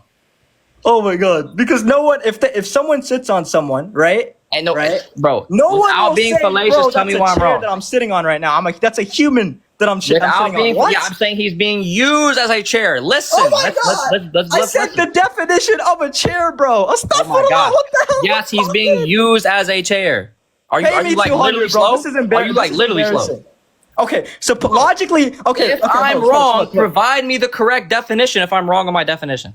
Sir, I can go to the Google definition right now. Let's see. Chair definition. Let's see. Like, you need to pay me 200, by the way. This is insane. What's the definition of a chair? Let me lock in, bro. Let me lock in. Come on. What's the definition say when you look it up? Yeah. So a chair, right? Notice how you keep on having to click through definitions because the first one you didn't like, huh? No, I can read you the first one. A chair is just gonna be, it Notice says an how you act stutter. of a chairperson. Right now too, and it agree with me. I'm reading it right now. Stop for the lie, bro. Say it then. Okay. It's just gonna be a separate seat for one person, typically with the back and four legs. That's not what you said. Don't lie. Don't lie. Wait. You're a Christian. You said Let's a chair is see. Wait, something let's with see. four legs. Let's see. A separate seat for one person, typically with a back and four legs. That's not what you said, If bro. you get down like you have four legs and you have a back, right? Oh my god. Nope, answer the question. If you get That's down. not what you said, bro. You said a chair. You get down on four Is that- legs host, and is you that have what you a said, back. yes or no? Bro, Host, oh is my- that what oh you my said, gosh. yes or no? Oh my gosh. Host, is that what you said, yes or no? Listen to what I'm saying. I'm Oh showing my god, you. listen to what I'm saying, bro. Like, you just said a chair in the initial definition. is insane. You said a chair is And I'm something showing with you how four this legs. agrees. Let me show Four you how legs this that you sit on, agrees. bro. What the hell? Oh my gosh. I'm going to show you how this agrees. Oh Could my a God, human, man. according to this definition, could a human get down on four legs and have a back? Yeah, bro. So then, according to this definition, could a human be considered a chair? Jesus Christ. There's no way this is Christian apologetics. Answer the question. So According a to human this is a definition, chair. could it, yes or no? So a human is a chair according Bro, to this shit. answer the question, dude. There's no According way, to this bro. definition. Oh my God. This is crazy how he can't answer the question. This is Muslims for you guys. This is Muslim for you guys. I'm not even Muslim, you dog. You said a stock for the law. I'm just saying as a joke. I don't care about these So Muslims. you reject Muhammad as a Shit. prophet? So you reject Muhammad as a prophet? Hell, yes, I reject him as a prophet. What the fuck? Bro, talking about Allah, but rejects Muhammad. Bro, this is Oh crazy. my god, because it's funny, bro. This is the slowness we're dealing with, guys. Oh my now, God.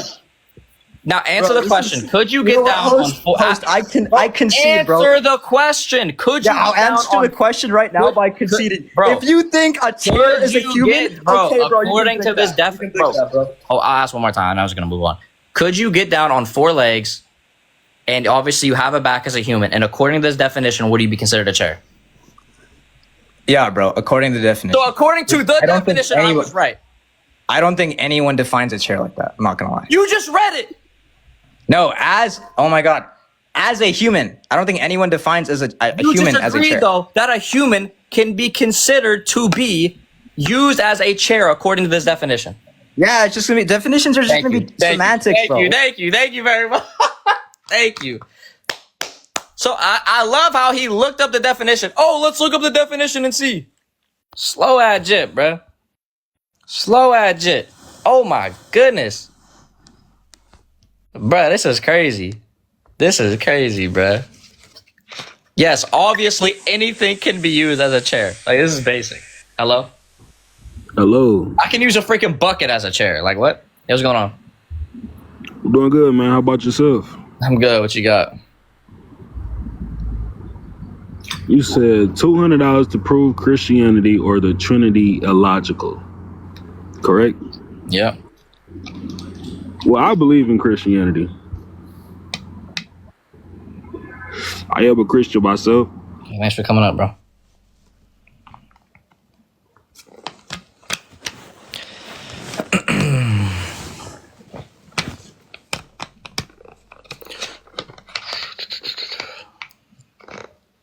Okay, I don't know what's up with this dude's internet. He not connecting. Zoning. Hello? Yes, hello. Yeah, what's going on? How you doing, man? You alright? Yeah, I'm good. What you got? Man, what way of counting? Like, what counting method do you use? Just count by division. For God, you count by division. Yeah. Is the Son the Father? In essence, not in personhood. Is the Son the Father? In essence, not in personhood. The person, the second person of the Trinity, is he the same Do you seriously need me to answer a third time? Hello. Is your comprehension this low? Hello, that you need me to answer a third time? let me clarify my question. Relax, okay? Is the second person of the Trinity the same, exact same as the first person of the Trinity? Absolutely identical. They are absolutely identical? No, they're not absolutely identical. Okay, so they're not identical to each other. Okay. Not absolutely. So, okay, yeah, okay. So they're not identical to each other. Okay, so when you have three things who are not identical to each other, and so you're saying you count by essence. Yes. Logically, you and me have the human essence. We don't have an absolute identical essence. We don't have the same human essence. Okay, we I'll don't. show you. It's not Wait. Do you know what an essence is? Do we have? Yes, I'll listen, show one you. second. Right, no, I'll show you. We don't. Yeah. Let me clarify. Let me clarify, please. So you don't believe we have the same? Listen, do we have the essential human-making properties? Or those the same between one and yes, you but and they're me? not absolutely identical in their instantiation. Wait. No, stop that waiting, bro. No, let me clarify. Wait. Bro, I'm not gonna lie. You don't need to clarify. Wait, relax. Listen, I'm gonna say it one more time. If you keep on interrupting, then I'm literally gonna go on. I ain't gonna lie. The essential human-making properties. No, not an instantiation. Okay, so we don't have the same essential things that make us human. They are universal, not identical. Not instantiation. Listen to what I'm asking you. I'll answer. Let me clarify 1 second. Okay, I'll speak. Bro, are you gonna ask me a question and let me answer? Okay, listen to what I'm saying. Let me finish. Dude, before you already asked me. Can I answer? answer? Okay, let me end the question before you answer. Okay. Bro, he's so slow. Let me ask the question, and then once I answer, let me just give you a clarification again. Even though I'm in the middle of answering the question. This is crazy, bro. This is embarrassing. Relax. I can't relax. They're so slow. Hello? Hello? Can you hear me, bro? Yeah, what's going on? What's up, dude? I just wanted to have a mature talk. I'm also trying to figure stuff out myself. So I guess my question would just be, I'm more trying to learn like yourself. If not Christianity, I guess what would be the belief, just out of curiosity? Christianity or death, bro. Ain't nothing other than Christianity. No, I feel that. I feel that. So you're not a Christian yourself, or Huh? are you a Christian yourself, or are you just trying to figure stuff out? Or I just said Christianity or death. What you think, bro?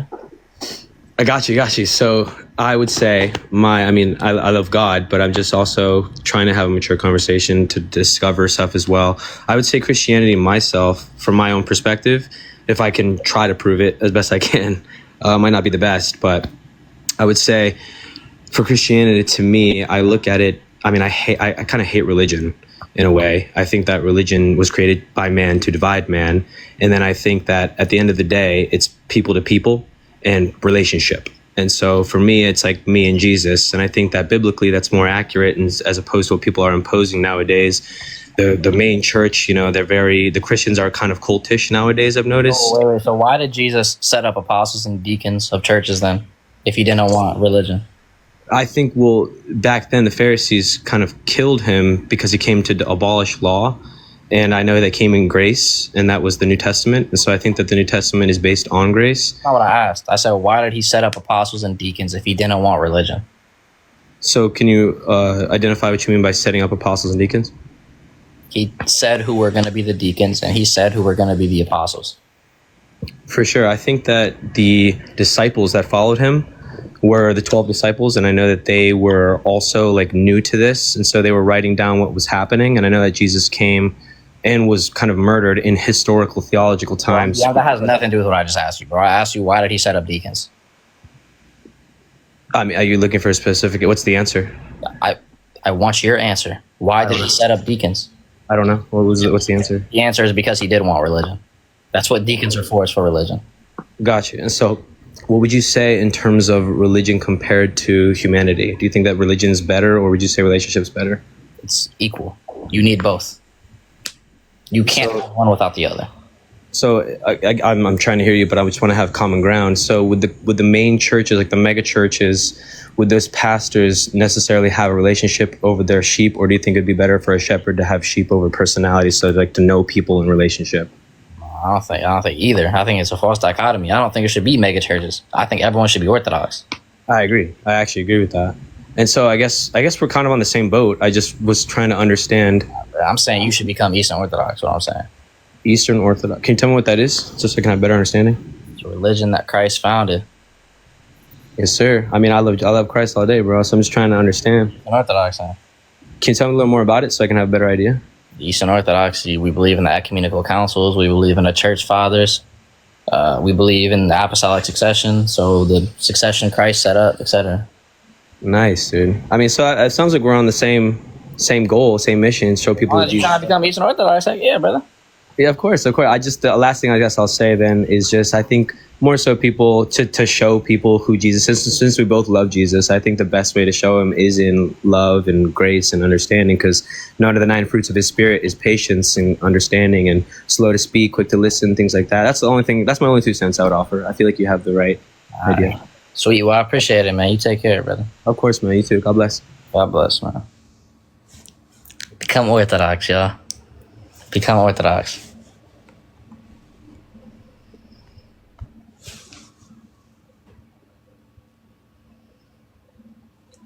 Zoring. Hello? Yo. What's up? You hear me? Yeah, what's going on? I bet. So what we doing? Prove Christianity or the Trinity illogical. All right. So what's Christianity to you? It's following Christ. All right. Who is Christ? He's Lord, the way, the truth, and the life. And how do you know that?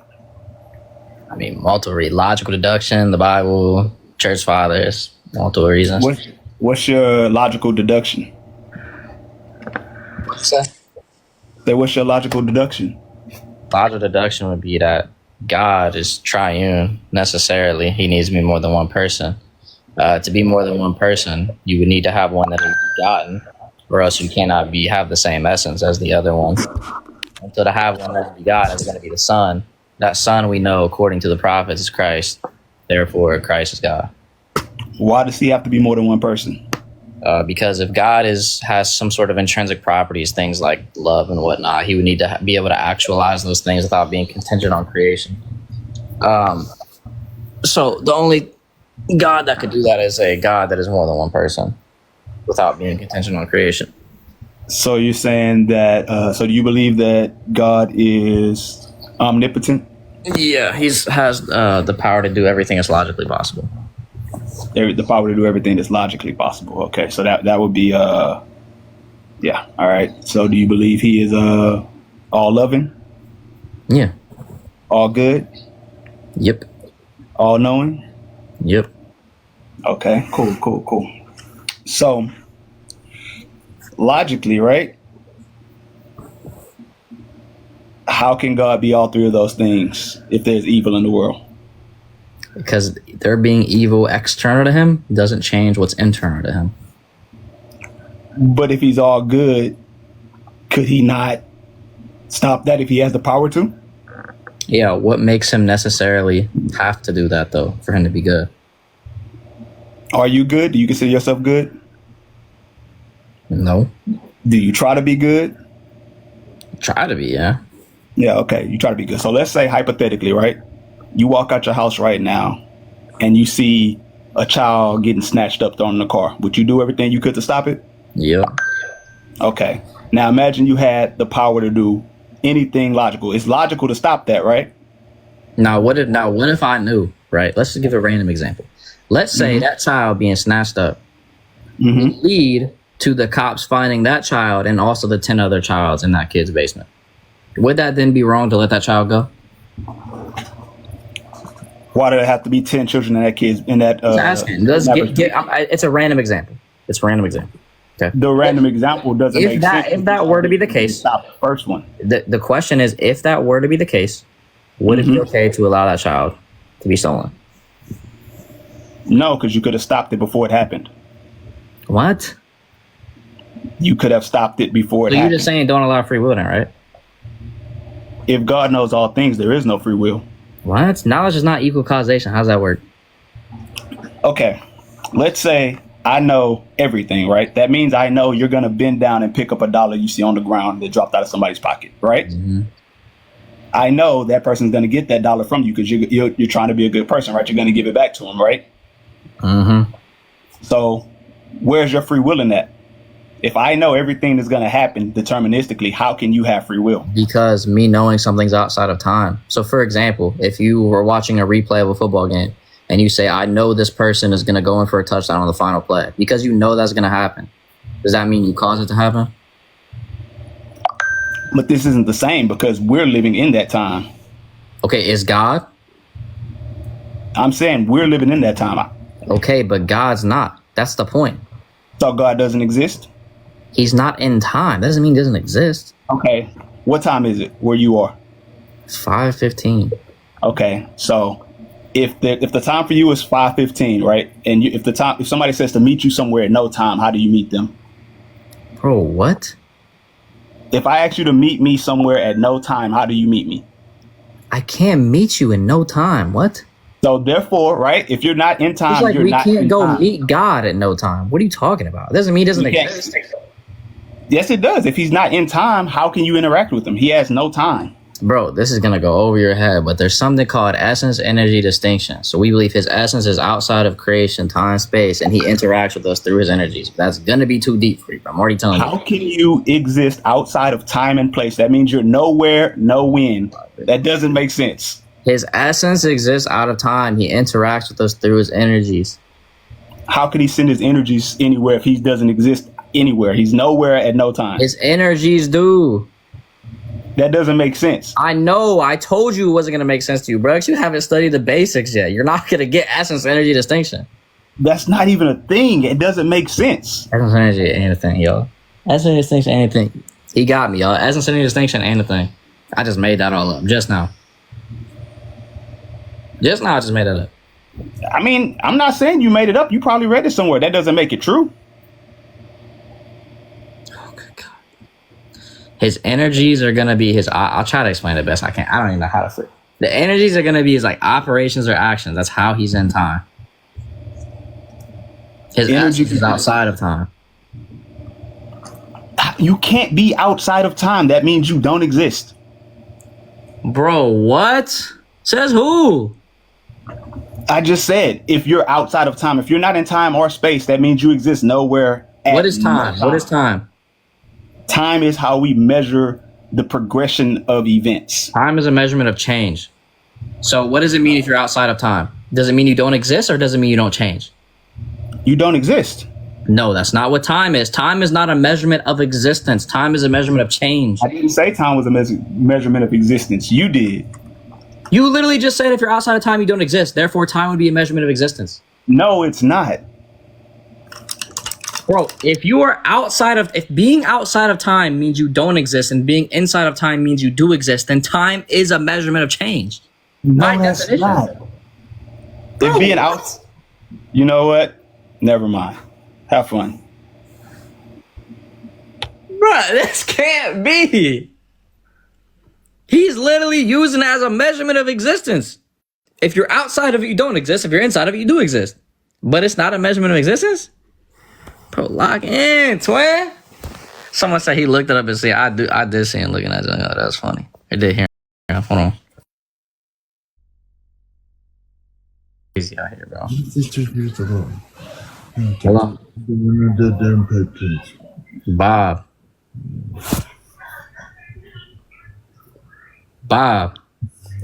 Oh, my bad, bro. I accidentally pressed the button. Forgive me, sir. No worries, bro.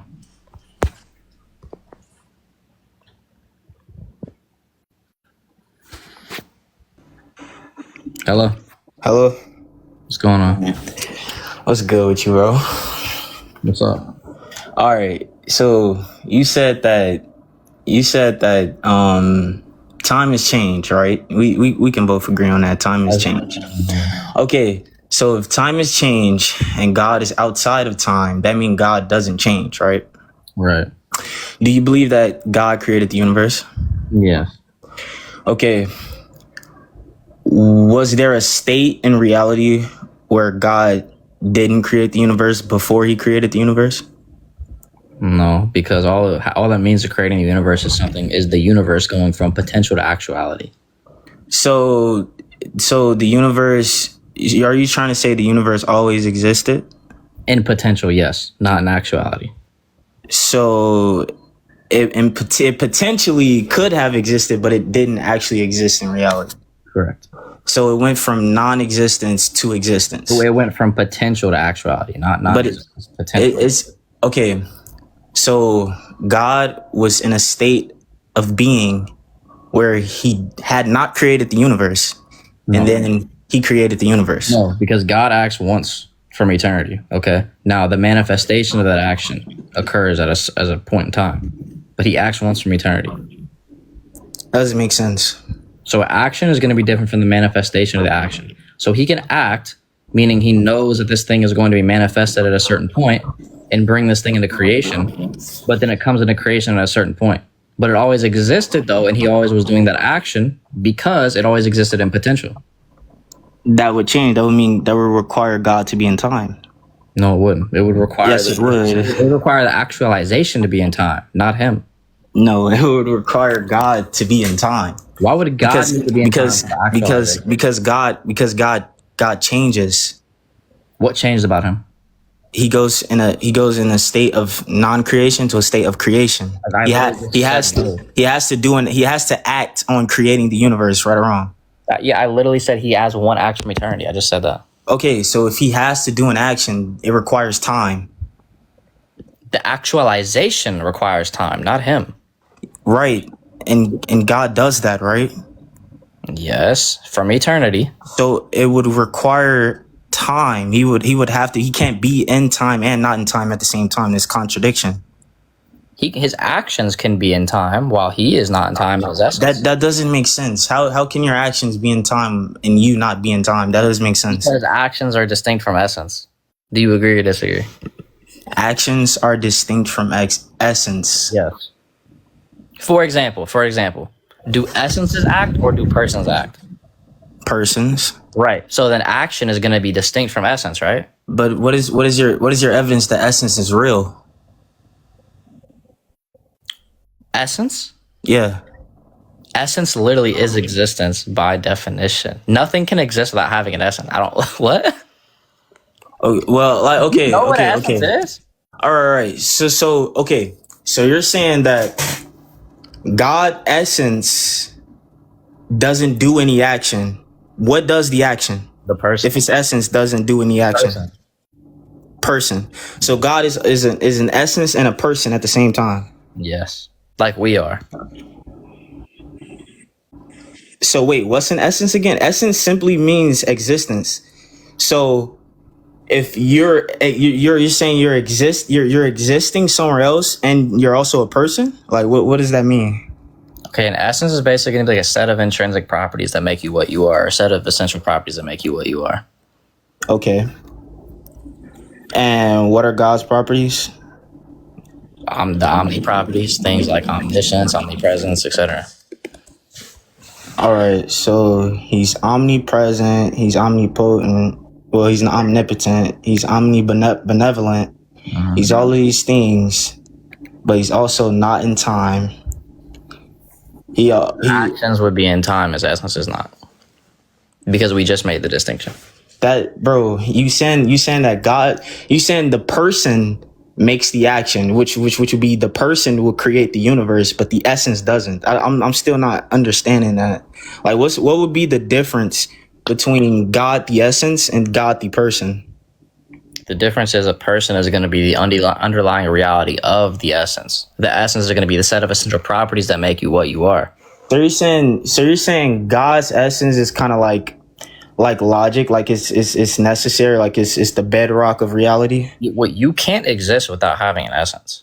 And so essence is literally the set of essential properties that for you to exist. Right. So okay, let's use me and you for example. So our essence would be the atoms that make us up, right? That would be our essence. Not necessarily. Our essence would basically be rationality and animality. Rationality and so the ability to make decisions. That's yeah. Like between right and wrong. Okay, so like consciousness in a way. In a sense, yeah. Okay, so does a proton have essence? Yes. What's the essence of a proton?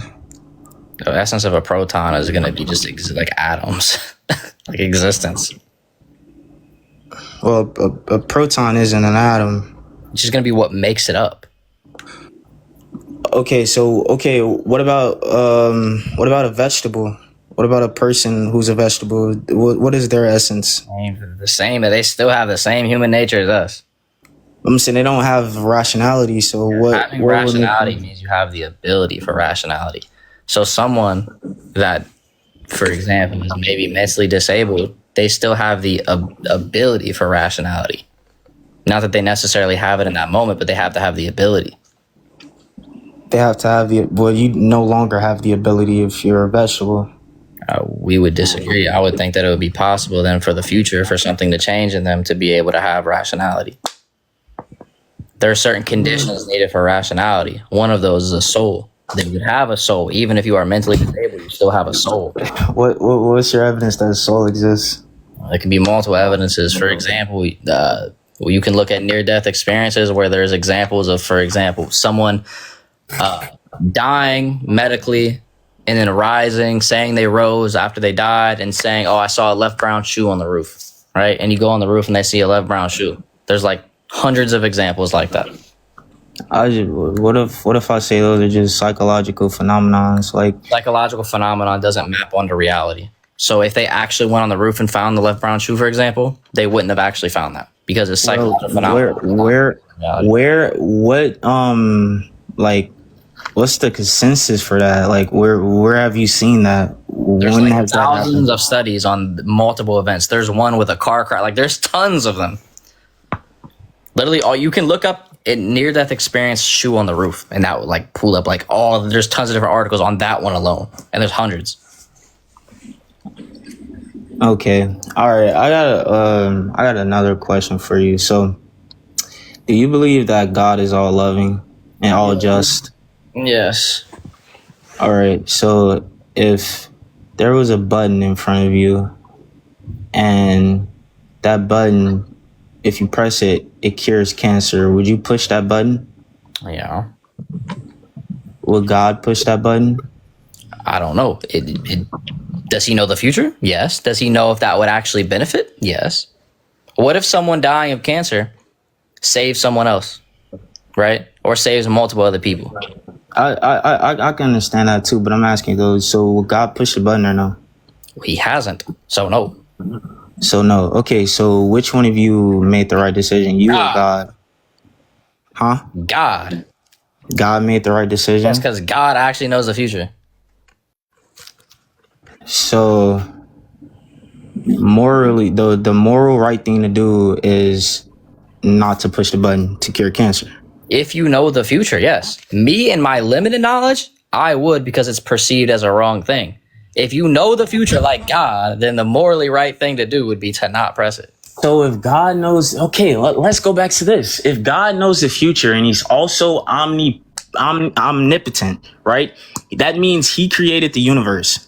So God knows that people are going to suffer from cancer. But he still chooses to create a reality where people suffers from cancer. Yeah, what's the issue? You don't think that's like sick? Like, oh, I know, because I don't think I don't think that it's objectively suffering is objectively evil. You don't think suffering is objectively evil? No. Suffering Why not? is good also. How is suffering good? For multiple reasons. If you're talking about a secular reason, you could suffer in the gym and it helps you out. Or if you're talking about into a Christian reason, suffering actually makes us better. It makes us more aligned with God. It just depends. Okay, I can see that. I can see it being subjectively good. But why wouldn't God just make it why wouldn't God just keep us all in heaven, you know? Like, why put us through it all in the first place? Because he wants to give us the ability to actually rationally and freely choose him. Yeah, but okay. So Adam and Eve, right? I'm assuming you believe in Adam and Eve. Yeah. All right. So God set Adam and Eve, who were basically like newborn babies. Would you put your newborn baby in a room with a predator? They were not newborn babies, bro. Would you put your newborn baby in a room with a predator? No, I would not. And they were not newborn babies. Why would God do that? They weren't, for the fifth time now, they were not newborn babies. So if they didn't have the ability to know right from wrong, they didn't. They didn't. That's literally what the fruit was.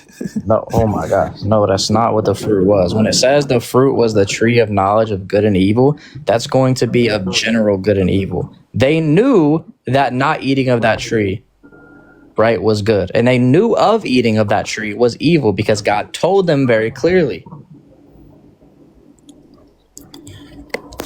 Bro,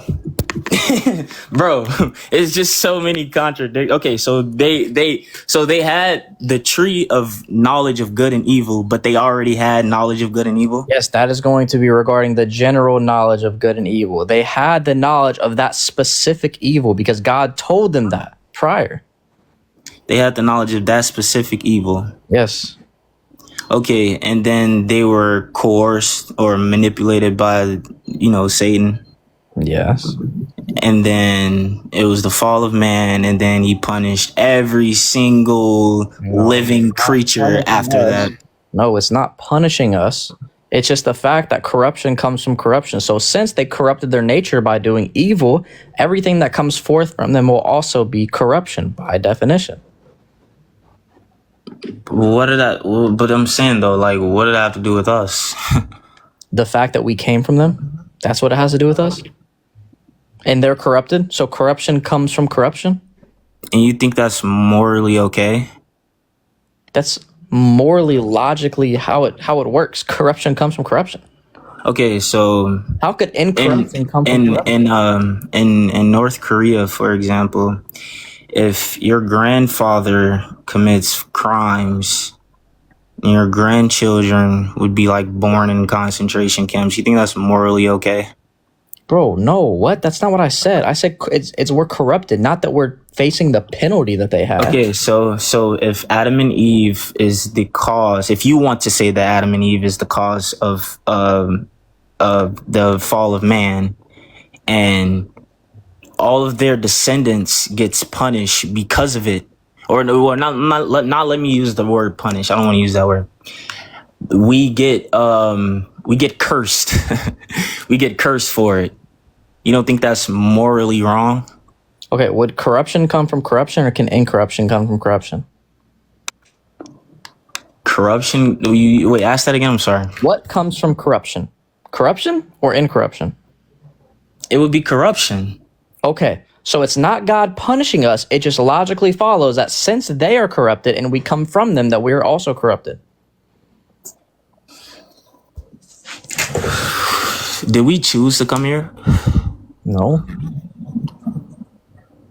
So were we forced to come here? You mean forced to have existence?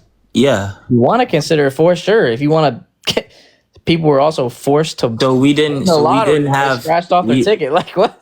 Okay, right. So we didn't have the free will to choose whether or not we want to come from corruption or not. No, we were blessed to be created, to be born. Okay, so all right. I'm just trying to like do you get where I'm coming from or no? So we didn't have a choice, right, to come from corruption. It was necessitated, like it's necessary that we come from corruption, right? Like our existence, we have to come from corruption. Unless God were to create us some extraordinary way, but then we wouldn't be human anymore. It'd be like the angels. So if corruption is necessary, we never had the choice. But we do have the choice to be uncorrupted by aligning ourselves with Christ. Oh, so we do have the choice to become uncorrupted, but you have to start corrupted though. You don't have a choice whether or not to start corrupted or not. Correct. And that's not morally wrong? No, because we all have the choice to become incorruptible. That's crazy. Okay. Do you think that infinite punishments are just punishments for finite crimes? I don't think they're finite crimes. I think when you go against God, it's not a finite crime. I think when you go against Christ, your heart gets hardened and you go against him for eternity. It's not a finite crime. Can Christians go to hell? If you reject Christ and leave Christianity. So wait. What are the requirements of getting into heaven? Believe in Christ, follow what he says to do. So I can grape 1,000 people and still Is go to that heaven. following what he said to do? I mean, the Bible literally, like the Bible literally allows grape. So No, it I doesn't. mean, Where? yes, it does. Show me. Yes. Show me.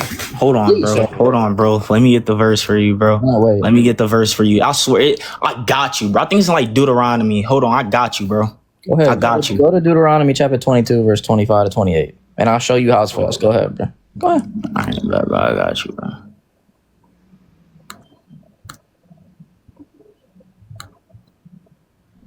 Watch it. I told you what verse you gonna go to.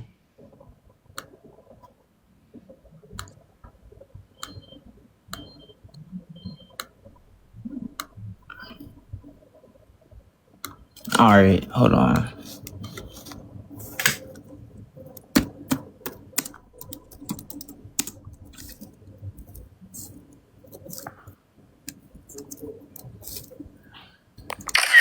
Yeah, I'm screenshotting that, Jordan. That's crazy.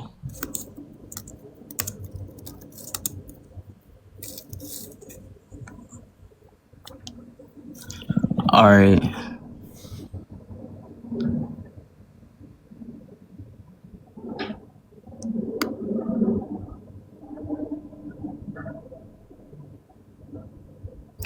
All right, Deuteronomy 22. Yes, you're right. That's the marry your grapist law. No, verse 28 isn't about grape. Verse 25 is.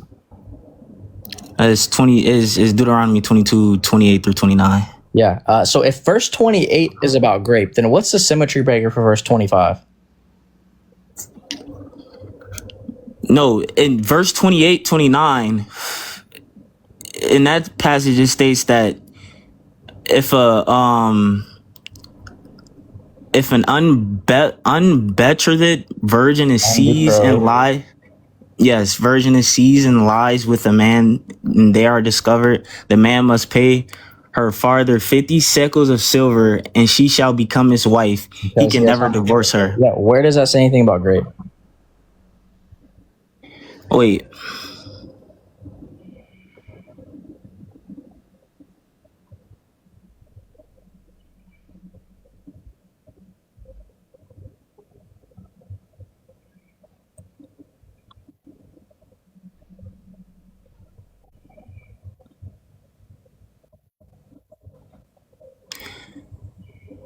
So grape. So they saying that grape is okay unless she's married. Bro, where does it say anything about grape in that verse?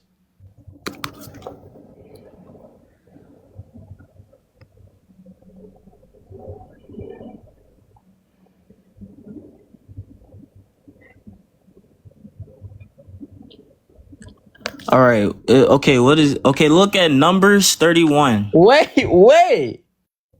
What about that verse?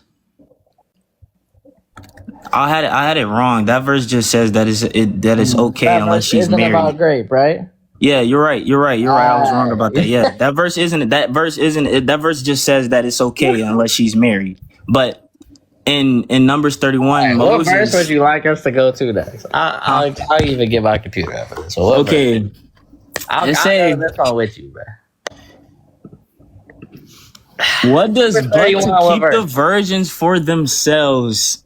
What does that what does that interpret, bro? Yeah, that there was a sexual plague going on, so the only people they could have known who didn't have the sexual plague was the virgins. So keep the virgins for themselves. What does that mean, though, bro? It means that those are the ones that you can actually keep alive and allow to be with you. So only the women that haven't had sex is the ones Yes, that can because be those are the kept only people you alive. could have known that didn't have the sexual plague. Bro, that's crazy. What's crazy about that? That's crazy. I'm just saying, What's crazy about that? well, what I'm What's saying crazy though, about that? huh? What's crazy about that? That they get to keep the virgins for themselves. To keep alive, yeah. What's the problem with that? Bro, that doesn't mean keep them alive, bro. Where does it keep for yourself mean to have sex with them? And where does that also mean unconsensually as well? Let's say that did mean to have sex. I mean, Where do you they get came the to unconsensual part from? did they not come to like slaughter the what was them, the Midianites, right? Oh, was that the Israelites? No, the Midianites. The Midianites had a sexual plague. Bro. All right. Even if that meant sex, where the frick does that mean it's inconsensual? I'm just saying though, keep the virgin for themselves is kind of crazy. Why is that crazy? It's just kind of crazy. Like, what? Why are we keeping the virgin? If you get married to a virgin, do you keep her for yourself?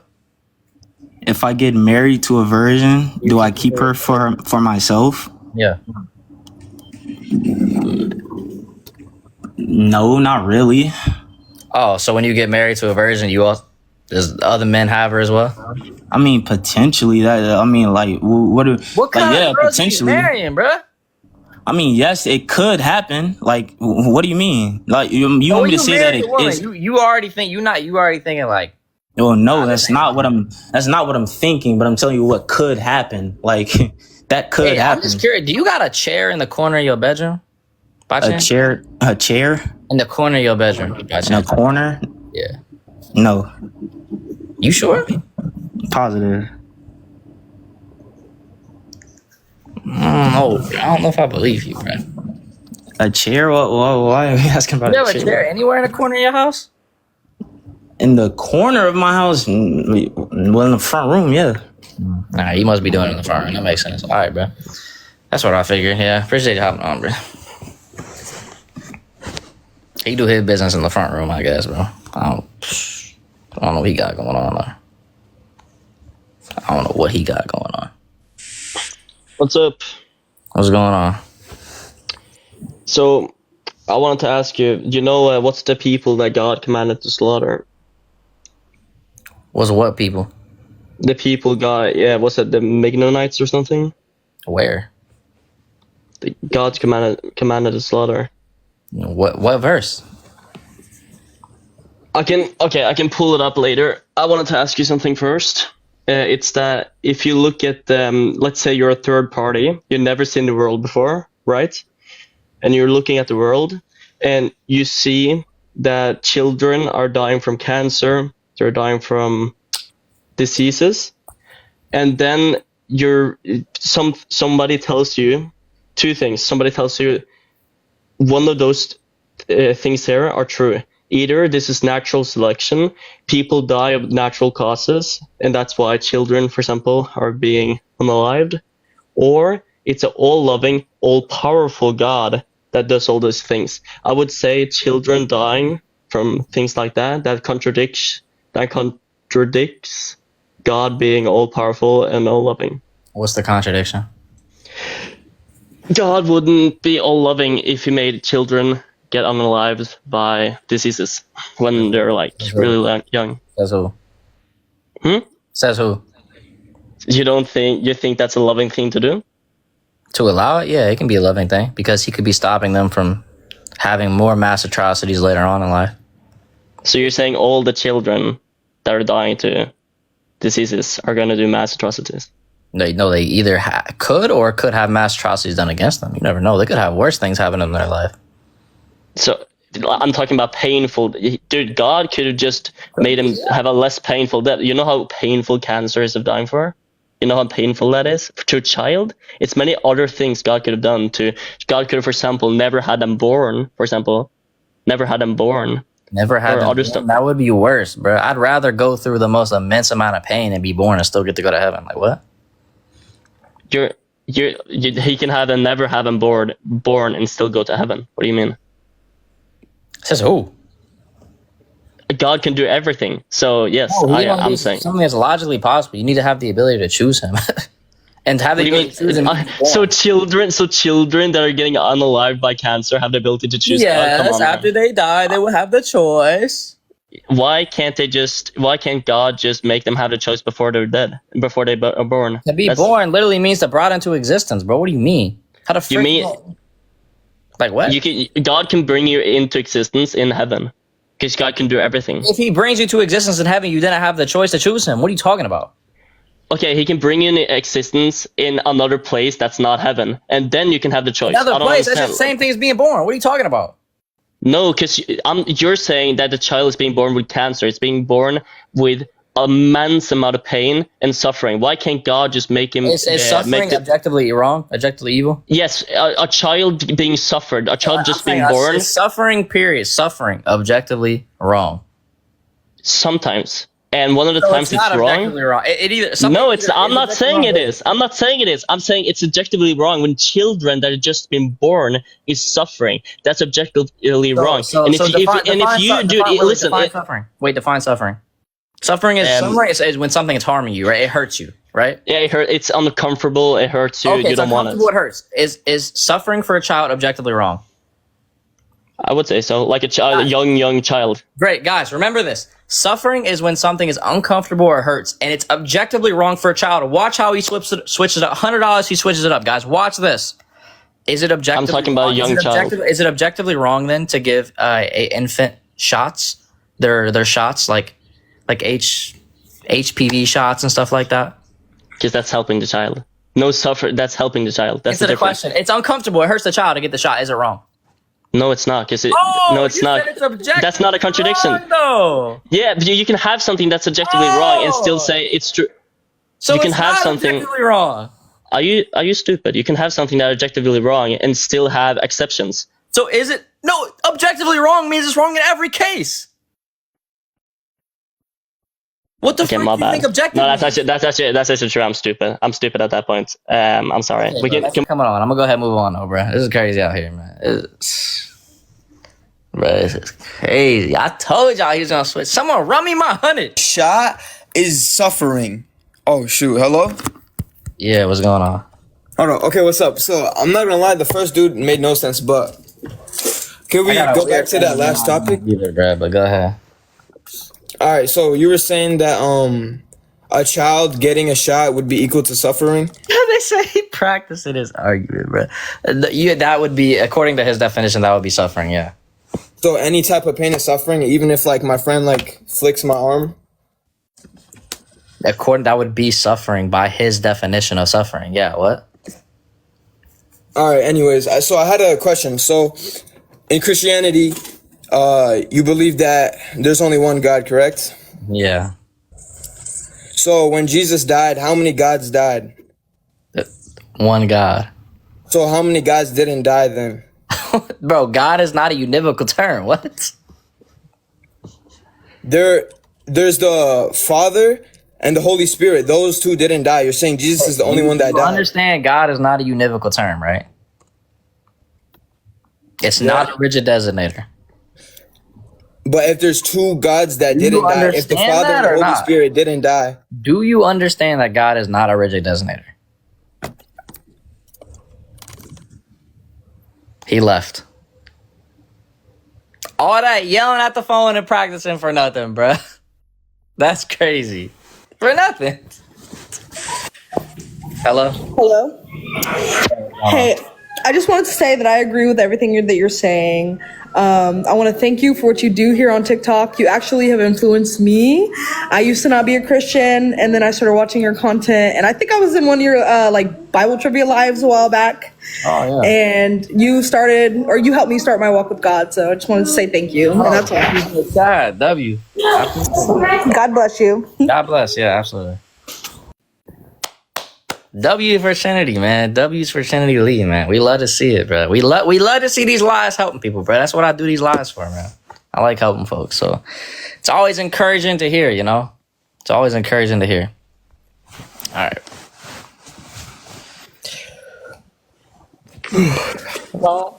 Hello. So I have heard an argument. I would like to present it here. I would like if you could solve it. Okay, so the argument is this. Is Jesus dependent on the Father or not dependent? If he is dependent, that means he isn't fully God. If he's independent, that's two existences. So what's your answer? False dichotomy, because independency and dependency in philosophy is going to be regarding things that are external to your being. You're not independent or dependent within your own very being. So since they're the same being, it's neither dependent nor independent. So what is it? I just said it's a false dichotomy, neither. So what's the third option? The third option is that he's independent on things external to his being. Can you simplify? I can try to simplify it. So are you a Muslim? I can try to like simplify it that way. It's like to what you know. No, I'm just presenting an argument I have heard. I know. I'm saying, I can try to. If you're a Muslim, I can simplify it to something you know. Are you Muslim? No, I'm Christian. What? No. So Listen. you reject Muhammad as a false prophet, right? Yes, but that's not my argument. I have heard that argument, and I would like to bring it. Christian? You asking me this? No, listen. That's not my argument. I'm making. I'm just like I have heard these arguments from Muslims, and so you just want to answer the argument you've heard. Yes. Okay. Well, I'll give you that. The answer is right. Is that independency and dependency is going to be regarded only to things external to your being. Okay. So, for example, God's mercy and God's love is not going to be dependent on God's love, right? Okay. So you can't say, because it's the same thing, same ontology, right? So it can only be dependent on something external to your being. So that's why we say it's a false dichotomy. It doesn't actually exist, right? So that's why. Yeah, yes. So, like, for example, Jesus is in perfect union with the Father. Cannot act separately. Yeah. Okay. Thank you, man. Yeah. Just one last thing. For people who don't believe me, that I'm a Christian, I just have to say that Muhammad is a false prophet. Amen, brother. Amen. God bless you. God bless. He ain't lying. He ain't never told a lie. So, What's going on? so man, so yeah, I'm a Muslim innit? I just wanted to like, so basically, what's God like? What's God to you? God is the Father, Son, and Holy Spirit. What's the definition of God? No, but like, what's the definition?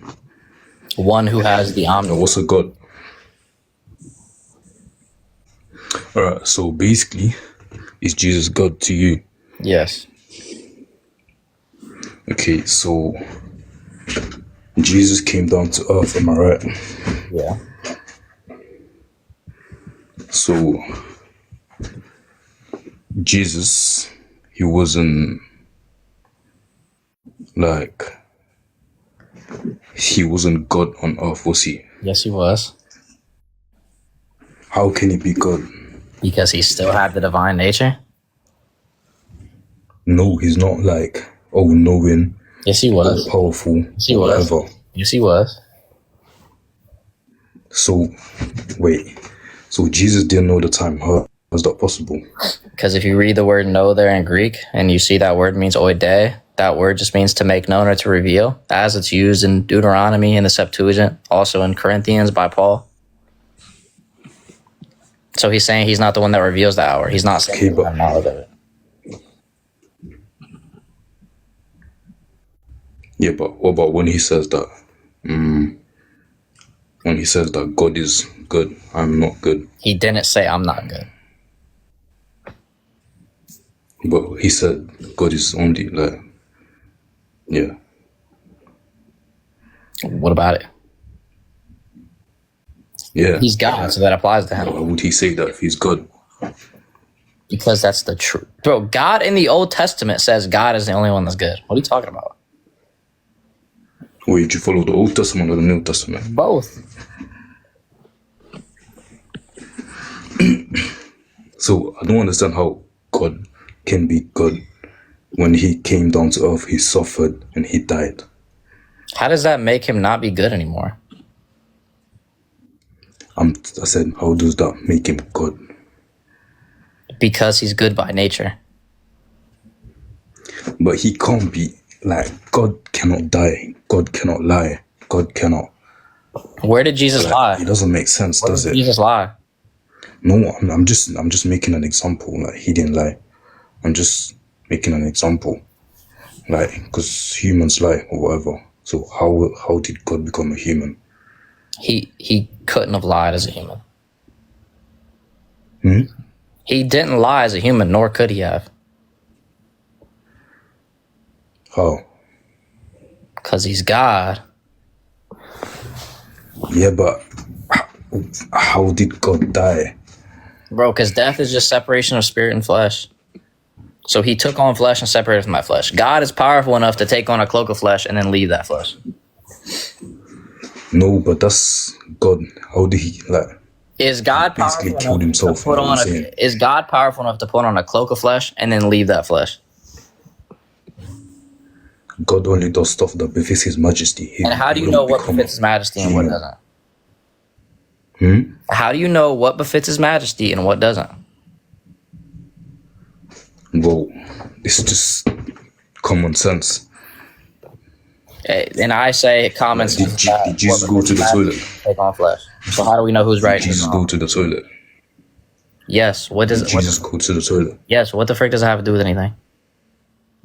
Oh, how could God go to the toilet? Because my God is actually powerful enough to take on flesh. That makes no sense. Like, why would he? Does your God have a shin? Why would he do that? Does your God have a shin? I'll ask you a question. Why would he do that? Because he took on flesh. Now, does your God have a shin? No, but like, why would he do that? No, I asked you a question. I just answered yours. Does your God have a shin? I've asked you. a question. You didn't. And I answered it. I said, because he took on flesh. You said, why did he go to the bathroom? I said, because he took on flesh. Now, does your God have a shame? No. That's not what I asked. I said. You're embarrassing, bro. Muslims so scared to defend their own dang religion, bro. Muslims is so scared to defend their religion. When you start talking about their religion, bro, they fear. Hello? Hello, can you hear me okay? Yeah, what's going on? Yeah, I'm good. So, what I want to ask is, how do you... Huh? None. I was replying to a comment. Go ahead. Alright. How do you choose which rules in the Bible and Old Testament to follow and which you disregard? The church fathers. Okay, can you give me... Because you don't follow the old Sabbath laws. We don't follow the laws that were for the specific people, like the Levites, like the Levitical law, stuff like that. Depends. But why don't you? Because Jesus in Matthew says, I have not come here to abolish the law, like not one letter, not one stroke of a pen. Like, you know that verse? He didn't. The law still exists. The Torah still exists. Why don't you follow? Okay, yeah, but why don't you follow it? If you think that... Because some of the laws were for specific people, like the Levites. I'm not a Levite. Yeah, but Jesus says, do not think I have come here to... I can read the verse to you. You continue to do something when you fulfill it? After something's fulfilled, do you need to continue to do it? Yes, if it's like objectively morally true. So if you're, let's say you're doing an order, right? And you fulfill the order. Do you keep doing the order? That's not what's happening here. I'm asking you. We're asking about what the word fulfillment. If you have an order, fulfill the order, do you keep doing the order?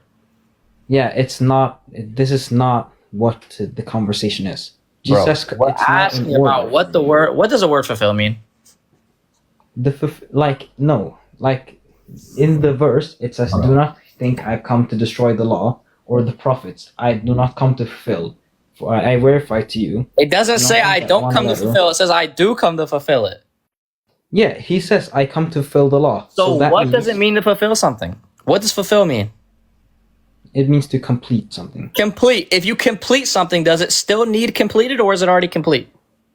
It's a law. You can't break a law. If you complete something, do you still need to do it? No. Okay, so we don't still need to do it. It's completed. No, it's... What do you mean you still don't have... Do you don't have to listen to Jesus? Bro, what? If it's completed, you don't need... Can you answer my question? We listened to Jesus. He said he fulfilled it, completed it. If you complete something, do you still need to do it? It doesn't say that in the verse. It says he fulfilled it. I can literally read the verse to you. So then read it. Okay. Think not that I have come to destroy the law or the prophets. I am not here to destroy, but to fulfill. Fulfill! For I say to you... it's not done. Hold on. For I verify, say to you, till heaven and earth pass, not one jolt, or title, not one stroke of pen, shall be removed from the law. So he fulfilled it, right? Yeah, but you still have to fulfill it. Great. So if he fulfilled it, and to fulfill something means to complete it, do you still need to do something that's already complete? Literally later in the same verse, bro, do you still need to do something that's complete? Bro, answer the question. Listen to me. Yeah, no, I don't. Answer the question. Do you still need to do something? Why are you scared to me read? I just let you read the whole verse, and then I asked you a question. No, it's not the whole verse. That is the whole verse. There's another verse right after. So that's the whole verse. You want to go to another verse? No, I asked you a question about that verse. It's the same in Matthew. You still need to do something that's complete. Okay, no. Can I finish reading? No, so we don't still need to do it. Thank you. Yes, you do. It's not done. Bro, is the law complete? Can you, bro? Okay, hold on. Bro, you're literally, you got a rock head, bro. You literally got a rock for a brain, dude. You got a rock for a freaking brain. Oh my goodness, you literally got a rock for a brain, dude. Oh my goodness, this is crazy.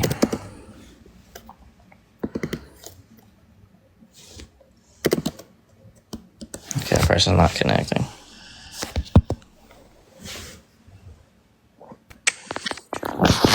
Yes, so finally.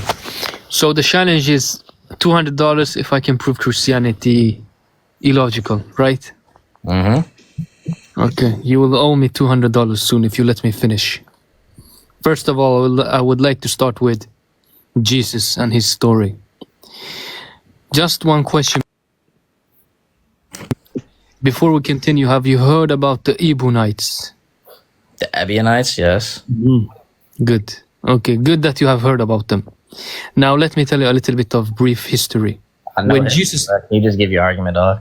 okay, when Jesus died, the people that followed Jesus, they I know believe the Jesus. history. Can you Yes. give me the argument?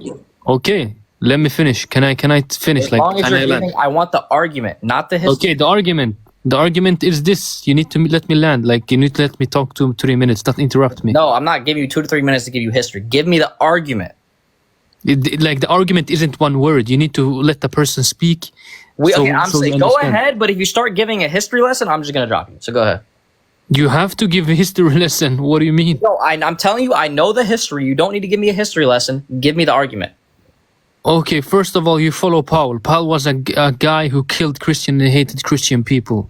Paul was just some guy saying, hey, I had Jesus in my dream. Let's go to the Romans and say this. The Romans, did you know when people started believing Jesus was a god? 300 years. What? Yeah, 300 years after his Why death. did Thomas call him his Lord and his God? Thomas is just a guy. You said people didn't start believing it till 300 years later. Wait, do why you did follow Paul? Thomas You call him follow his Paul, God? right? Do you follow Paul? Wait. No, answer the question. Why did Thomas call him his Lord and his God? When did Thomas live? In the time of Jesus. And Thomas said what? He's called Jesus my Lord and my God. According to who? John chapter 20, verse 28. According to John. When did John You live? ain't even read the Bible, have you? Wait. When did John live? The time of Jesus. So, okay. So who wrote John? Was it John or Paul? John, what? Bro, Okay. get off my freaking line, bro. Oh my gosh. Dude. Who wrote John? John or Paul? Bruh, y'all not locked in, bruh. Ain't no way.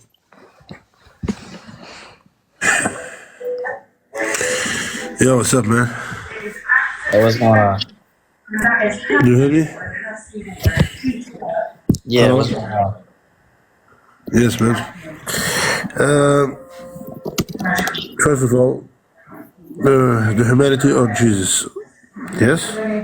Yeah. If Jesus is God. Yes? Why did he act like a human, man? Why did he what? Why did he act like a human? For example, why? Act like a human? Yeah, why? Again, I'm gonna give you example. Why did he show emotion like sadness when Lazarus died? Huh? Because he was a human? Yes. That's why he did, because he was a human. What? Yes. If Jesus is God, why did he act like a human? Because he was a human? Yes. For you said to me, you say I follow all the time what are you speaking. He says he was flesh and did that. It's true or not? That means he was human. Bro, that was not English. What did you just say? That's not English. Okay. You said before. Somebody asked you about the Trinity. You say he can be human flesh. He can be a man. He can be everything what they want. It's true or not? He can be anything that's logically possible. Okay. Why he is limited in knowledge, man? He's not. Oh. So this is a hash brown with chanterelle, mushrooms, the ground here. Can I borrow you? Jesus. Jesus. I'm be honest, bro. Like the way this man's brain is moving right now, it's just not gonna work, bro. The way the way bro's brain is moving ain't gonna work. Hello? I'm just with you, man. That's it. That guy's an idiot. Amen.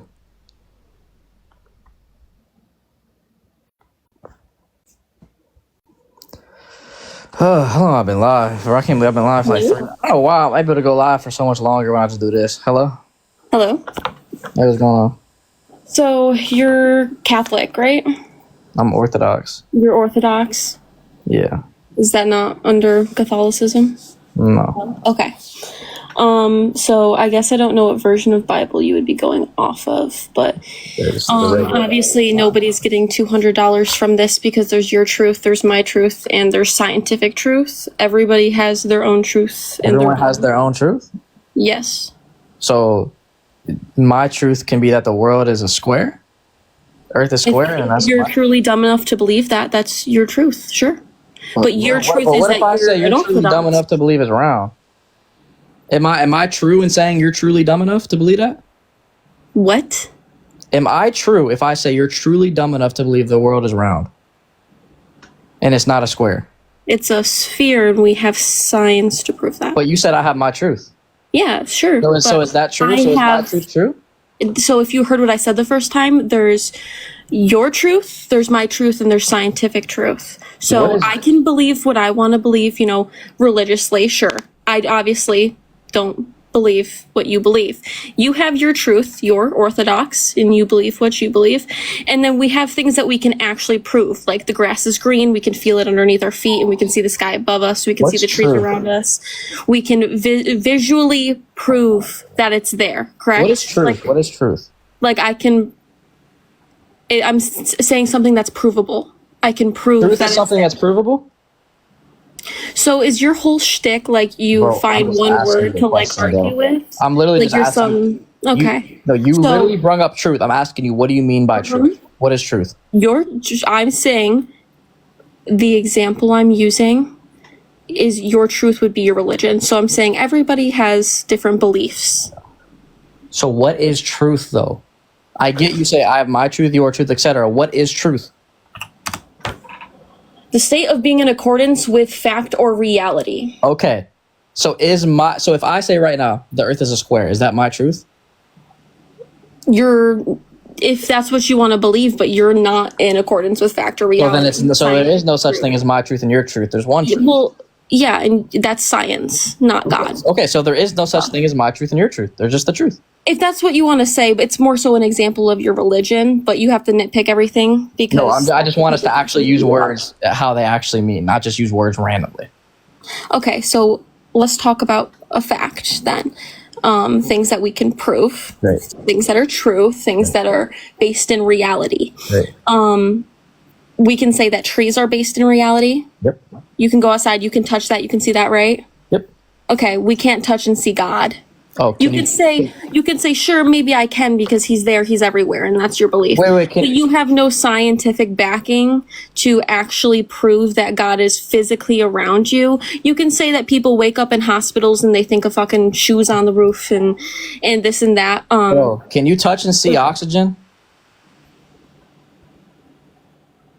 If you have the right tools, yes. What tools can make you see oxygen? Me physically seeing it in the air, or about how we can physically move oxygen and we can physically create it, put it in tanks, so I can transport oxygen physically, and it can still be around you. Is there anything? Let's bring up oxygen. But we can go back to what I was saying. No. Can you? What tools can you use to see oxygen? How do you fucking think we figured out it's there? Okay, so then give me the tools you can use to see oxygen. Okay, let's see, because I have a computer right in front of me. Because you want to ask questions, I can give you an answer. Well, it obviously can't be seen through the naked eye. Oh, so you just said you can use tools to see it, though. Yeah, that's not the naked eye, you fucking idiot. What tools, then? Through its interaction with light and other substances, as well through its physical properties when cooled to very low temperatures, liquid oxygen, for example, has a pale blue color and is visible. Gaseous oxygen, limited visible light interaction. Oxygen molecules in their gaseous state are too small in space, too far for them to be perceived through visible light, but with ultraviolet and infrared absorption, gaseous oxygen absorption light in the ultraviolet and infrared wavelengths, but it doesn't absorb or reflect much visible light. But we can, in fact, see it With what tools? I can just keep reading. You can ask me a question. I'll look it up and I'll read it back to you. You've yet to get. What tool do we use? I just said ultraviolet. Ultraviolet what? Light. Ultraviolet light isn't a tool. What? Are you fucking stupid? Oh, you think You don't know what a ultraviolet light's a UV light tool? is? Do you not that you could own a UV light? That's a tool. You think The ultraviolet definition light of is a tool. Let's see what the definition of a tool You think is. ultraviolet light is a tool? Definition. Ultraviolet light A is a device or implement, especially one held in the hand, used to carry out of particular. Can you hold ultraviolet light? Yes. Yo, what? You can hold light in your hand? Are you fucking dumb? You can hold light in your hands. Are you dead serious? Nick, do you know what a flashlight is? You're holding the cover of the flash. You're not holding light. You're not holding light. You're holding a UV light when you're using it. Bro, you're not holding the light. You're holding the glass cover. Into the Christian cover. If you're holding a UV light, you're holding the glass cover. You're not holding light. Are you serious? I mean, I just think it's interesting that you want to get into schematics, but if you I think you slow as frick, bro. Yo, this is crazy. Oh my gosh, bro. That might be it for the day. I ain't gonna lie, bro. We got atheists saying you can hold light in the palm of your hands, bro. You can hold light in the palm of your hands. And how do you do that? Guys, by holding a flashlight. By holding a flashlight, guys. By holding a flashlight. If you hold a flashlight, you hold a light in the palm of your hands, bruh. Yo, we so advanced now. We so advanced. All right, yo, that's it for the live, though. Make sure y'all follow me, though. I go live every Tuesday, Thursday, Saturday. Sometimes I go live like this just on TikTok, like on Wednesdays or whenever. But make sure y'all follow me, man. I've been live for like 3 hours now, so I'm going to hop off. Subscribe to the YouTube link in bio. God bless y'all. In the name of the Father, Son, Holy Spirit.